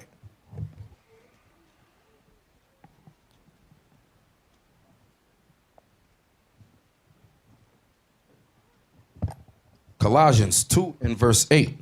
Beware, lest any man spoil you through philosophy. We've been spoiled through philosophy. And right? vain deceit. We've been spoiled through vain deceit. After the tradition of men. After the tradition of men. Go ahead. After the rudiments of the world. After the rudiments of the world. Go ahead. And not after Christ. We have not followed Christ at all. The true biblical Christ. We as a people have not followed him. Let's go back to Isaiah. Isaiah chapter 51 and verse 21. Therefore, hear now this, thou afflicted and drunken, but not with wine. And when you know when you're drunk, you always stagger, right? You know, obviously drunk people, they stagger. So what are we staggering in? Different philosophies. We're staggering in different religions. We're staggering in different political groups. We're staggering. Go ahead. Thus saith thy Lord, the Lord, and thy God that pleadeth the cause of his people. The only one that pleads our cause, believe it or not, is the Lord of heaven and earth. He's the only one that cares. You looking for all these nations to give a hoot about us. They don't care. They ain't giving nothing back to us. So we have to depend on the Lord God Almighty. Go ahead. Behold, I have taken out of thine hand the cup of trembling. So Deuteronomy 28, the Lord said there's going to come a time when I take that cup of trembling out of your hands. Go ahead. Even the dregs of the cup of my fury. Even the dregs of the cup of fury that we were forced to drink, God said, I'm going to take it from you. Go ahead. Thou shalt no more drink it again, but I will put it into the hand of them that afflict thee. So all the curses of Deuteronomy 28, 15 through 68, the prophecy says God's going to remove Deuteronomy 28, 15 through 68 from us and give it to our enemies. Make them drink every drop of it. Their sons and daughters are going to be given to another people. They're going to be sold on slave blocks. Okay? Their nationality is going to be changed to the way it's supposed to be. That's what the Lord has said. Everybody understand that? Come on. Which have said to thy soul, bow down. This is what the nations say to us. They say to our soul, it's a spiritual saying, bow down. Go ahead. That we may go over. That we may walk over you. Go ahead. And thou hast laid thy body as the ground and as the street to them that went over. So God is saying in the spirit, we let people walk all over us. They tell us what Jesus is white. We let that go by too. We never challenge them in the scriptures. Christmas, we don't challenge nothing a white man says. We accept, yes, a master, yes, a boss, yes. He said, you have bowed your soul as the street.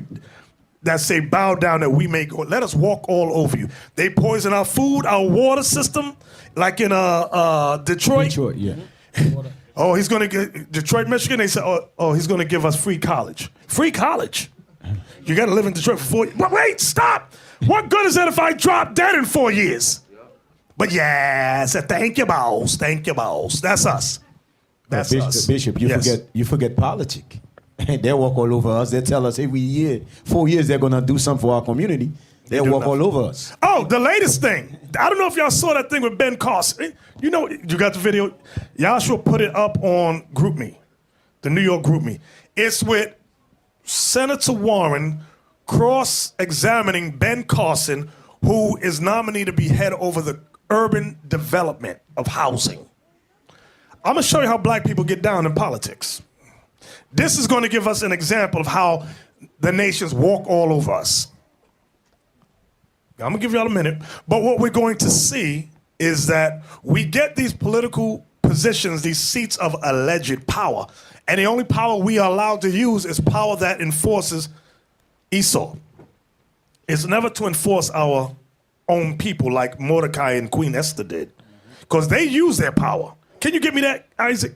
And Esther. What Mordecai and Esther did with their authority, their power. Give me that. I want to show y'all something. You get a seat of authority and you got to use it to support and substantiate the white man and step on your own people. You've got to be kidding me. You better undo what you done did. Esther chapter 9 and verse 30. And he sent the letters unto all the Jews to the 127 provinces of the kingdom of Ahasuerus with words of peace. Start at 29. Start at 29. That's what I wanted. Verse 29. Then Esther the queen, the daughter of Abihail and Mordecai the Jew, wrote with all authority. You see that word? Those two words, all authority. They wrote with all authority. What? To confirm this second letter of Purim. Go ahead. And he sent the letters unto all the Jews to the 127 provinces of the kingdom of Ahasuerus with words of peace and truth, to confirm these days of Purim in their times appointed, according as Mordecai the Jew and Esther the queen had enjoined them, and as they had decreed for themselves and for their seed the matters of the fastings and their cry.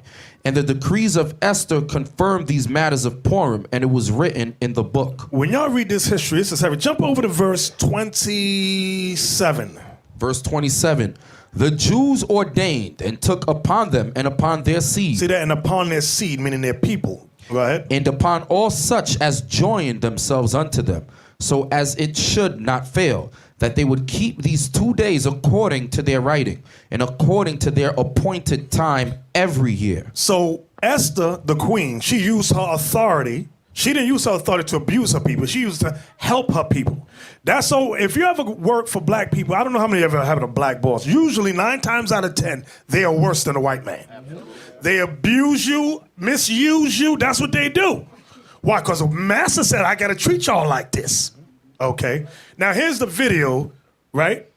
When they ask him, is this it? Yes, yes. Let's watch this. I don't know how many of y'all watch the news, but watch. He's just been put over housing. Now, remember, Trump's whole thing is buildings. Housing. Watch. This is an area where Ben Carson, as the head of HUD, could apparently do way more harm than I had thought that he could. So he's going to be in charge of tens of billions of dollars of funding that will go towards government housing. In a lot of cases, that will be the construction of housing. And I had briefly forgotten that we have a president who's in the business of housing. And so thankfully, Elizabeth Warren did not forget about that. And so she's going to find out about the potential conflicts of interest from having a guy with no experience other than that he's apparently buddies with Trump now in charge of all of that funding, which you'll see in this video. Now, housing development is an area in which President-elect Trump and his family have significant business interests. Can you assure me that not a single taxpayer dollar that you give out will financially benefit the president-elect or his family? Well, Senator, I was worried that you wouldn't get back. Thank you for coming back. I will absolutely not play favorites for anyone. Dr. Carson, let me stop right there. I'm actually trying to ask a more pointed question, and it's not about your good faith. That's not my concern. My concern is whether or not, among the billions of dollars that you will be responsible for handing out in grants and loans, can you just assure us that not $1 will go to benefit either the president-elect or his family? It will not be my intention to do anything to benefit any American. I understand that. It's for all Americans, But everything that we do. Do I take that to mean that you may manage programs that will significantly benefit the president-elect? You can take it to mean that I will manage things in a way that benefits the American people. That is going to be the goal. To the best you understand that. If there happens to be an extraordinarily good program that's working for millions of people, and it turns out that someone that you're targeting is going to gain, $10 from it, am I going to say, no, the rest of you Americans can't have it? I think logic and common sense probably would be the best way. The problem is that you can't assure us that HUD money, not of $10 varieties, but of multi-million-dollar varieties, will not end up in the president-elect's pockets. And the reason you can't assure us of that is because the president-elect is hiding his family's business interests from you, from me, from the rest of America. And this just highlights the absurdity and the danger of the president-elect's refusal to put his assets in a true blind trust. So, look, maybe I'm looking at this in the worst possible light, I don't know. But that performance that we just saw there, and his inability to simply agree with what should be clear, I believe that the only reason he has been nominated is to assist Donald Trump in the looting of America. Like, the $10 thing, they're going to give money to the Trump organization. Mm-hmm. So no one's going to stop them. So Ben Carson doesn't have much of a moral compass. Now, that seems like a harsh thing to say, but I've gone over this in the primaries when he was running. He's the guy who does all these fantastical, ridiculous stories about how he was a violent black man and he would stab his friends and hit his mom with a hammer, but he was saved by the Lord Jesus Christ and became enlightened and educated. It's a story tailor-made for white racists. Oh, yeah, well, the blacks are savages, but they can be saved by Jesus. We knew it, and they buy his books, and they pay him a lot of money for speeches. Now, he knows what he's doing. Now, you might not know why he does those super weird stories. Why would someone brag about hitting their mom with a hammer, which he, by the way, didn't even do, right? Or stabbing their friend with a knife that happens to hit their belt buckle. He didn't even do, right? And there's no witnesses of any of that. And how he would save white people from other black savages when they were rioting. A story that also is backed up by no witnesses. Yeah. He does all of that, and he knows what he's doing to appeal to white racists so they'll pay him. The man has no moral compass whatsoever. So if business is in property, and the one department that deals with property is housing and urban development, and you wanted someone with no moral compass who will do whatever you want, the guy you pick might be Ben Carson. And so it is interesting and telling that he won't say something as simple as, no, of course I'm not going to have a conflict of interest and let the president profit from decisions I make in his own administration. That's an easy answer, he right? He refused to do it. And he wouldn't even do it. So that's ominous. Man. And so all this whole thing that he was taught that, do a joke in the beginning that was like the most awkward laugh. Nobody else is laughing. Glad you came back, Elizabeth Warren, to kick my assets all over the place. Right? So that's not going to cover up for the substance of what you're saying, which is, yeah, maybe Trump makes a lot of money off of this. Oops, did that happen? Well, it was because it was to the benefit of the American people. You don't want to sign. So read that verse again, Isaiah. This is what Isaiah was talking about bow down. If you notice, the blacks that's around Trump, they're somewhat feminine and they're weak. Like Ben Carson, Trump blasted him on, what's that thing called when the people is running for, not tabletop. Not you, somebody else. The primary debate. Trump blasted Ben Carson, tore him up, called him weak. Now he put him over billions of dollars with the urban housing. Trump knew what he was doing. You got this dude, look how he holds the mic. Yes. Yeah. I'm like, oh, God. No reflection of what we just read. And you know what? There's a chief of police that's running as chief in, I believe it's Washington, D.C., Michigan, where Trump told the guy at 12:01, resign. He's one of the cops. I don't know if I think it was D.C., I can't remember. But it's a Jake. D.C., thank you. He said at 12:01, you will resign. Say it again? The chief of the National Guard, right. Wants him to resign. He said, 12:01, you're going to... Trump don't want any black male that will stand up to him and say, hey, what the hell are you doing? He don't want that. He wants the black guy that's going to go, yes, yes. Look at the black guys that support him. Even on CNN, look at the black males that support him. I'm like, oh, God, what the hell is this? Can you read that again for me? Isaiah 51:23.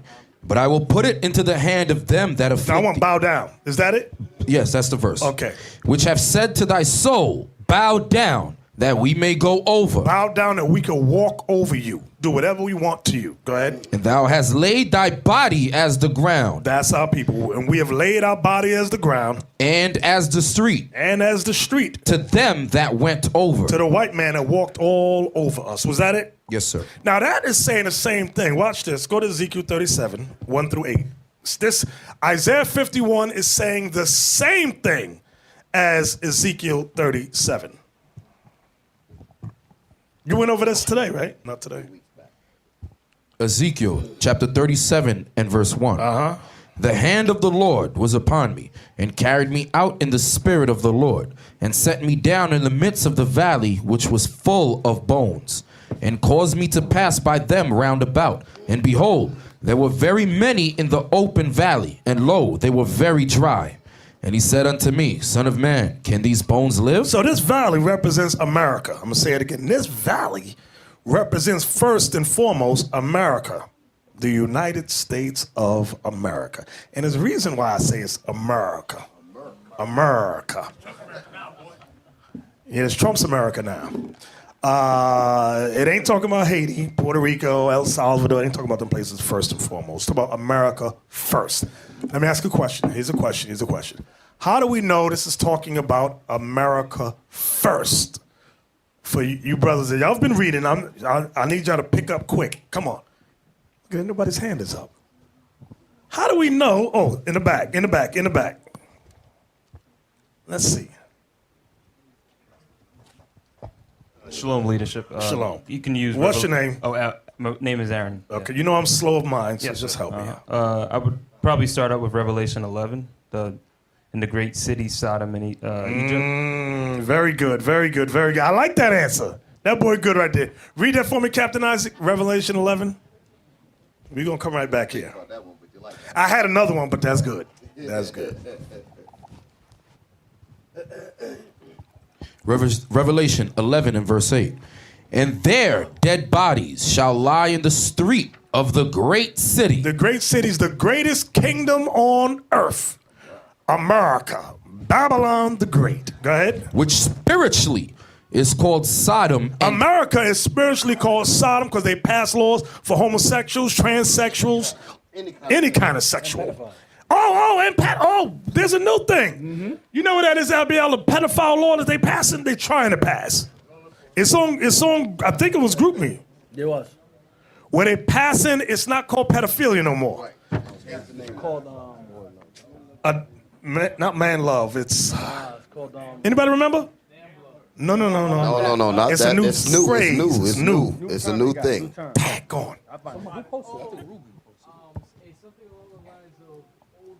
Yeah, something like that with older, younger love. Something, I can't remember. If you find it, let us know. Read that again. And their dead bodies shall lie in the street of the great city, which spiritually is called Sodom and Egypt, where also our Lord was crucified. Right, this place is spiritually called Sodom and Egypt. Why? Because it follows all the practices of ancient Egypt. You got the Egyptian obelisk in the Washington Monument. You got the Egyptian obelisk in Central Park. Those are real obelisks, okay? You have the All-Seeing Eye of Ra on the back of the dollar bill, okay? Yeah, that pretty much is it. Go ahead. And they of the people... And we're also our Lord. Where also our Lord was crucified. Right. We know Christ was crucified in Jerusalem. But guess what? His image and his teaching was put to death here. They killed his image, killed his teachings. Go ahead. And they of the people and kindreds and tongues... This is the proof that it's America. And they of what? Of the people and kindreds and tongues. Meaning all nationalities, all nations, all races. And nations shall see their dead bodies 3 days and a half. So they're watching our dead bodies. They watched us, observed us for 350 years. That's 3 days and a half. Go ahead. And shall not suffer their dead bodies to be put in graves. Right, because we're not spiritually dead. You got it, Abiel? He's still looking. It's the group me. Okay, I got to show you this thing. Some of you women, you don't know what's about to happen. You're going to find out, though. You're going to find out. Y'all keep thinking it's God bless America. He going to damn this place. Here it is. Legalizing sexual child abuse. Pedophilia now classified as a sexual orientation. Let's go down. Let's read something. I don't think they realize what that means. Like when you fill out certain applications and they say, what is your sexual orientation? You can actually put this down. Right. That's what that's saying. See, they didn't get that. This is so beyond sick, I have no words. It would seem to be the first step in tolerating the sodomizing of our children. It's not pedophilia anymore. It's being a minor attracted person. That's what it's called now. A minor attracted person. Meaning you like a child. So you could send your babies to school and a damn perverted teacher with his hands in his pants. I shouldn't say that. That'll go on with this. They're saying it's okay. People can classify themselves as heterosexual, homosexual, asexual, metrosexual. There are endless sexual orientations under the sun, and now pedophilia can be added to the list. In the 5th edition of the Diagnostic and Statistical Manual of Mental Disorders, DSM, you know there's one of those comedic guys always talk about this book. He always holds it up as silver or blue, it changes. He's a psychologist. In the 5th edition of the Diagnostic and Statistical Manual of Mental Disorders, DSMV, the American Psychological Association, APA, drew a very distinct line between pedophilia and pedophilic disorder. Pedophilia refers to a sexual orientation or profession of sexual preference devoid of consummation, whereas pedophilic disorder is defined as a compulsive and is used in reference to individuals who act on their sex. They're both the devil and me. Both of them is filthy and wicked and evil, okay? APA's decision has given rise to numerous pedophilia advocacy groups. You see that? Numerous pedophilia advocacy groups. You have white folks advocating, and you better believe there may be some Negroes up in them things. You women finding dudes on Facebook, you keep it up. You watch what you get. He gonna say, you got kids? Yeah, I got kids. Can I see the picture? And as the truth, I believe it's on our website, I put an article up about a woman that got suckered on Facebook. And a dude, as good as lovely as she was, he did not want her. He wanted her child. And he got her child. It should be on our website. What was I reading? APA's decision has given rise to numerous pedophilia advocacy groups, the chief of them being Be For You Act. Be For You Act. That's Booty For You Act.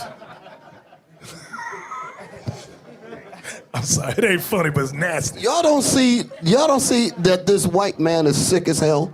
This is a sick. The Most High got to bring the bombs, man. He just got to bring that thing. We got to get out of here. We got to go, man. We got to get. Lord, send the missiles, please, so we can get the hell out of here. So this Be For You Act is a non-profit grassroots organization based in Maryland, created in 2003 primarily as a means for minor attracted persons, in quotations. That's the new term, minor attracted person. You see how they change words to make it sound like it's harmless, and they wicked as hell. You got some Israelites that be for this thing here. We gonna get them when they're 12 years old. We gonna get them when they're young. Minor attracted persons, sick people. To be open about their sexual preferences in a supportive atmosphere, Be For You, Booty For You Act is now widening. Why did they put those words together? Now widening the scope of their organization. This is disgusting. Hey, when they were writing this, they thought the same thing. That's why they chose those words. These are some sick, perverted people. Sick. Some sick people, sick. According to spokesperson and registered sex offender Paul Cristiano, the pedophilia advocacy group is working towards destigmatizing the mental health community. Yeah, but sex offender advocating this. Right, they mean making it normal. Sex offender is working towards destigmatizing the mental health community. Make you forget that it's wrong to be a damn pedophile. A pedophile telling you it's not that bad. Y'all see this? They're going to make it normal. That's what they're talking about, making it normal.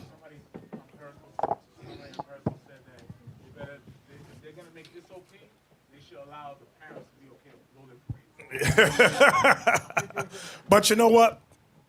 I'm gonna say something. Some brothers online and in here might get angry, but I'm gonna say this. I have to. Do I want to say that? Some brothers are registered sex offenders, and I don't mean that they were dealing with little kids. Let me put my glasses on when I say this. Some of y'all know what I'm saying. I'm trying to say it nicely.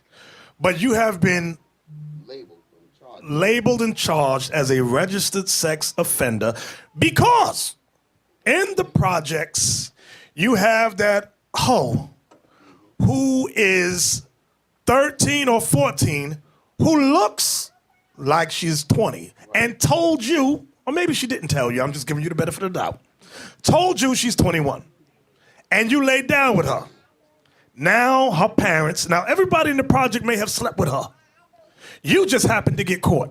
You know who you are, online listening.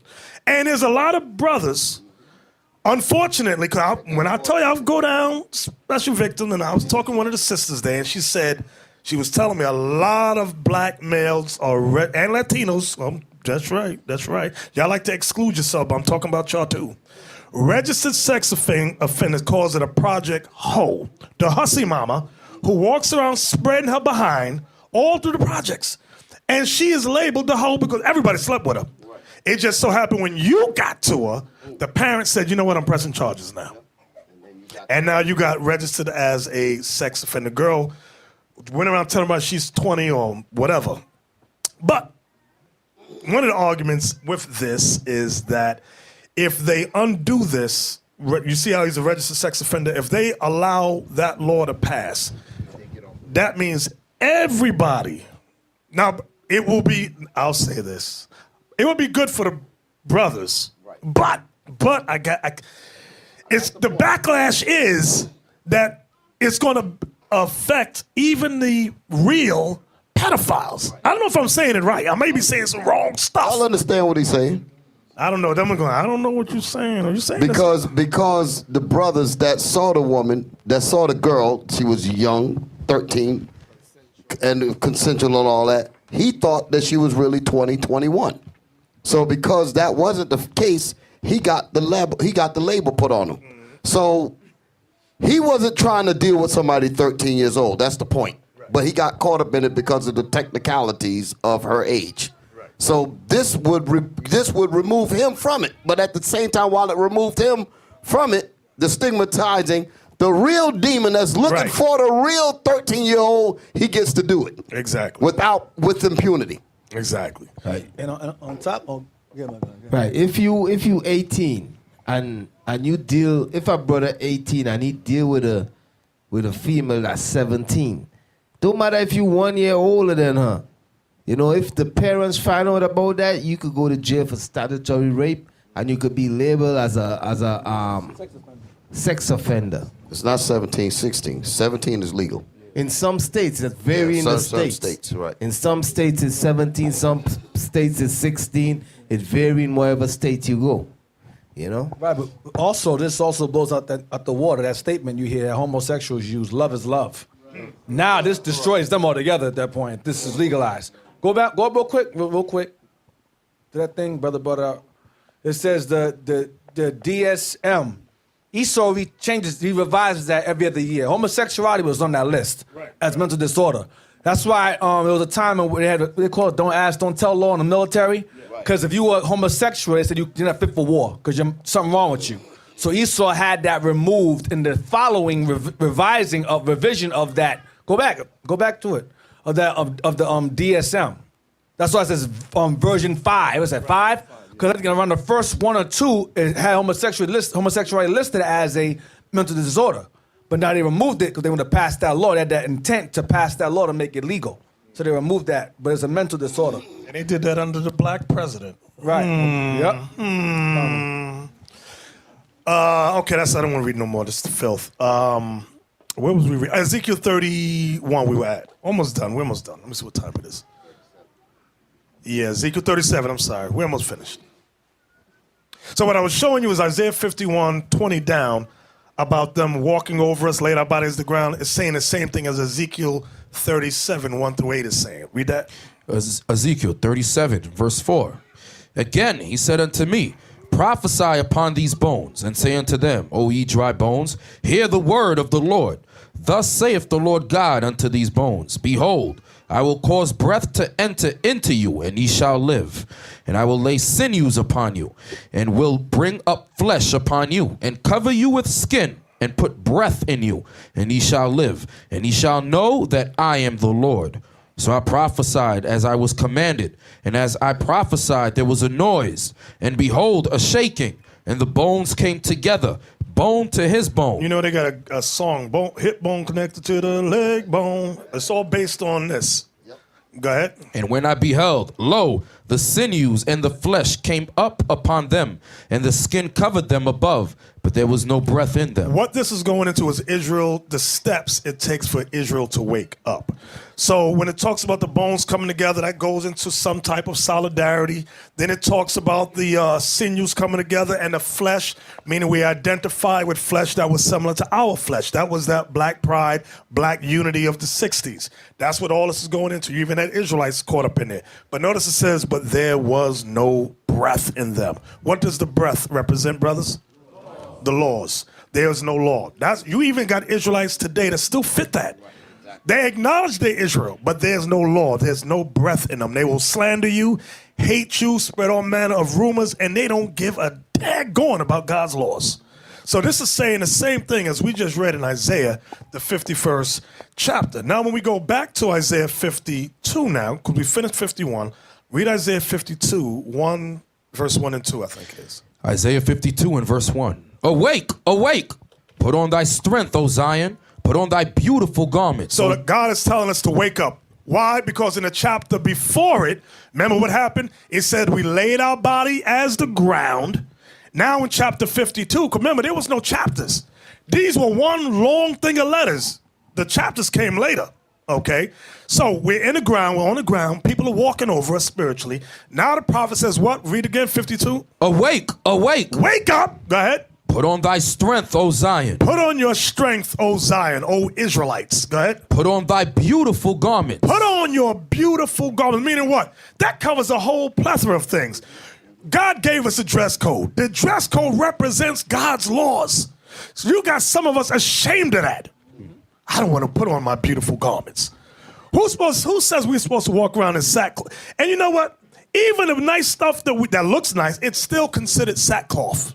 You want to know why? Because remember, We at one time wore real gold studs, real silver studs and diamonds and stuff in our clothes and rubies, and put real gold dust in our hair like the Bible says we did. We ain't doing that now. We ain't got that type of resources. So this is still technically sackcloth, but we're trying. We're trying. The Lord sees my people is trying. Look at the women. They're looking lovely. That brothers is handsome. Okay, they trying something. Read that again. Put on thy beautiful garments, O Jerusalem, the holy city. For henceforth there shall no more come into thee the uncircumcised and the unclean. Now let's go. Was that it? That's verse 1, yeah. Let's go back. That was verse 1? Yes, sir. Verse 2. Shake thyself from the dust. Stop. Why does it say shake yourself from the dust? Why? Brother in the back. Pick anyone in the back. I don't care. Shalom, leadership. Shalom. Who are you? My name is Job now. Did he say Job now? Yeah, Job. Oh, that's your new Hebrew name? Yeah. Okay.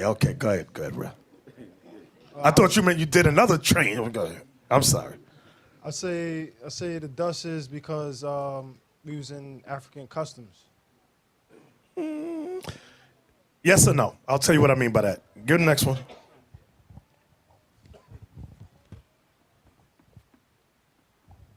Shalom, Bishop. Shalom. Who are you? Brother Shemariah. Shemariah. Nobody got that name. Okay, go ahead. Okay. It says, shake thyself from the dust. It's kind of like when you outside and you come back into the house, you got dust covered in you. Likewise, in this context, it's talking about worldly dust. Okay, get in the brother in front of you. Shalom, leadership. Shalom. I'm Brother Mashah. Mashah? Yeah. Okay. It says shake yourself from the dust because in the chapter before that it says we had laid ourselves to the ground. Do you hear that? Y'all heard that? Y'all missed that. We in the chapter before it said we laid ourselves in the ground so that people could walk over us. So yes, the dust, like the brother brought out, he brought out Africanism, that's a part of it. But guess what? Any political, religious thing we're in, people walk all over us.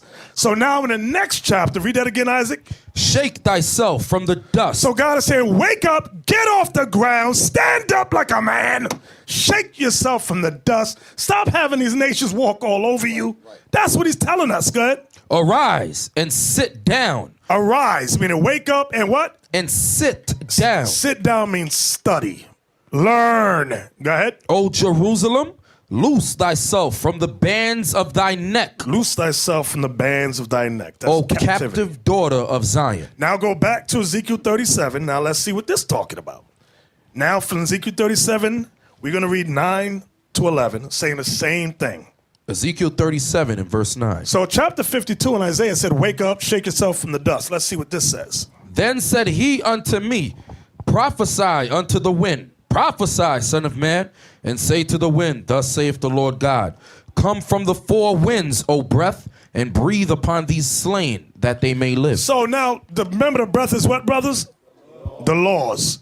Bring out my laws to the people. Go ahead. So I prophesied as he commanded me, and the breath came into them, and they lived and stood up upon their feet, an exceeding great army. You know, there's so much in that one verse, right there, verse 10. It says, and the breath came into them, and they lived, meaning they started to apply, operative word, apply the law, and stood upon their feet. All in that, them two lines, years. It's years. From the time that we realized we Israelites, all the way till now, years have gone by. And it says, and stood up what?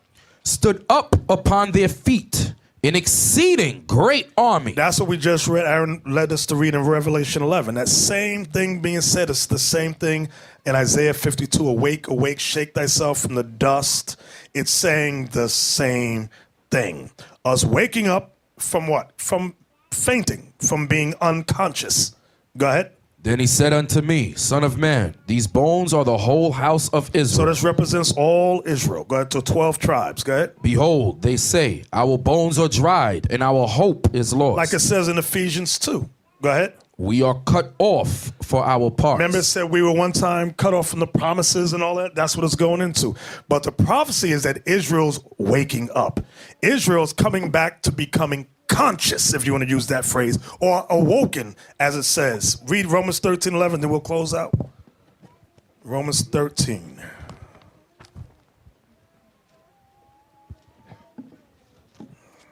The book of Romans, chapter 13 and verse 11. And that, knowing the time, that now it is high time to wake out of sleep. So the Bible keeps telling us, wake up, letting us know that we are spiritually asleep. We are dead people. He says, wake up from that sleep. Go ahead. For now is our salvation nearer than when we believe. You know what's heavy about that? I was thinking about that. Watch this. The birth of Christ. Remember we read in Revelation 12, we always read it, 12 and 9, it says the devil, it ain't 12 and 9, but it says the devil knows he has a short time left. 12 and 12. Okay. And when you sit back and think, how does he know he has a short time left? I'm going to hit you out with something. People say Christ never existed. Well, excuse me. With all the archaeology alone, and not only that, they changed time based around the life of Christ. His life and death changed time. They said call the prior to his birth BC. When he was born, call it AD, year of our Lord. That proves this man, he had to, he was bad. He had to be a bad somebody. You changed time around his life. You know how sick Negroes are to say Christ didn't exist, and you ask them what year it is, and they tell you the name of the year. They tell you the number of the year, and they still talking about he didn't exist. That's when you have a fool. That's when you got to just walk away from him. Exactly. Ask the Kemetic community, if Christ didn't exist, the year AD, that's all false, then what is the year? What year are we in? I don't know. You hear crickets. Let me tell you what they did. When they changed the year around Christ's life, they moved it back. Who knows how they moved it back? How many years to what? You remember? 4 years. 4 BC. They moved it. You check it out. Google it if you want. They moved it to 4 BC. Why? That gives them a 4-year window to figure out things that's going on in the earth. I know I hit you. I don't know what the hell you talking about. 4 years. They gave themselves a 4-year window. So we could read that Revelation 12:12. Watch this. I think I'm playing. I ain't playing with y'all. Revelation chapter 12 and verse 12. Therefore rejoice, ye heavens, and ye that dwell in them. Woe to the inhabitants of the earth and of the sea. For the devil is come down unto you, having great wrath, because he knoweth that he hath but a short time. How does he know he has a short time? He has to know the scriptures. He has to know time and chains of events. The time was altered already. So move that back 4 years. That gives us 4 years to play around with. We can fix things up. Esau's going to fail, though. Their pride has deceived them. They are going to lose. We'll go back to Romans 13. But we'll go into in depth in that on another class. Romans 13 and verse 11. And that, knowing the time, that now it is high time to awake out of sleep. With that 4 years, imagine they moved it so this is technically, according to them, 2017. But remember, they moved 4 years back, which means this is really not 2017. This is, give me 4 years on top of 7. 2021. Esau is the devil. He know what he doing. Yeah, Happy New Year, niggas. 2017, power to the people. He goes, yeah, this is 2021. What the hell's going on here? Esau is that's why, anyway, go ahead, read on. For now is our salvation nearer than when we believed. Go ahead. The night is far spent. The night is far spent. Come on. The day is at hand. The day is at hand. Let us therefore cast off the works of darkness. We got to cast off the works of darkness. That's that Kemetic dude. Cast him off. That's that HOTEP person you used to be.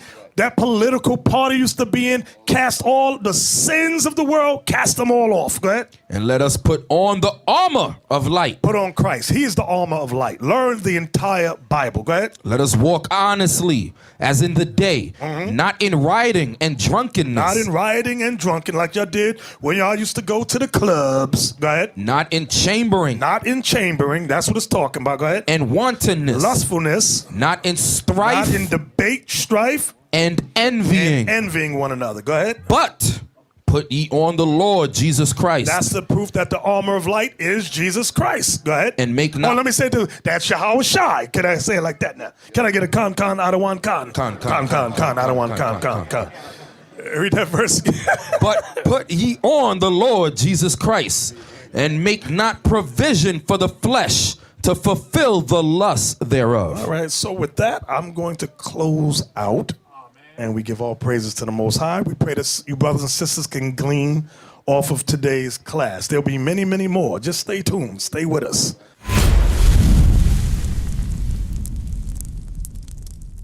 We used to scream black power while heroin was pushed. But at the end of the day, nothing's in vain. IUIC has been given a vision. The tents of Judah has risen. Many has attempted the mission, minor murmuring, omitting, and missing the mark. Just reading that he had the flame of fire in his eyes gave us the spark. We on Paul's mission. We out on the road, purple and gold, from Mexico, Cuba, Haiti, Ghana, Sierra Leone. 144,000 boots banging, concrete crackling. These are our men repented at heart. The scriptures is proof. IUIC, we deliver the truth.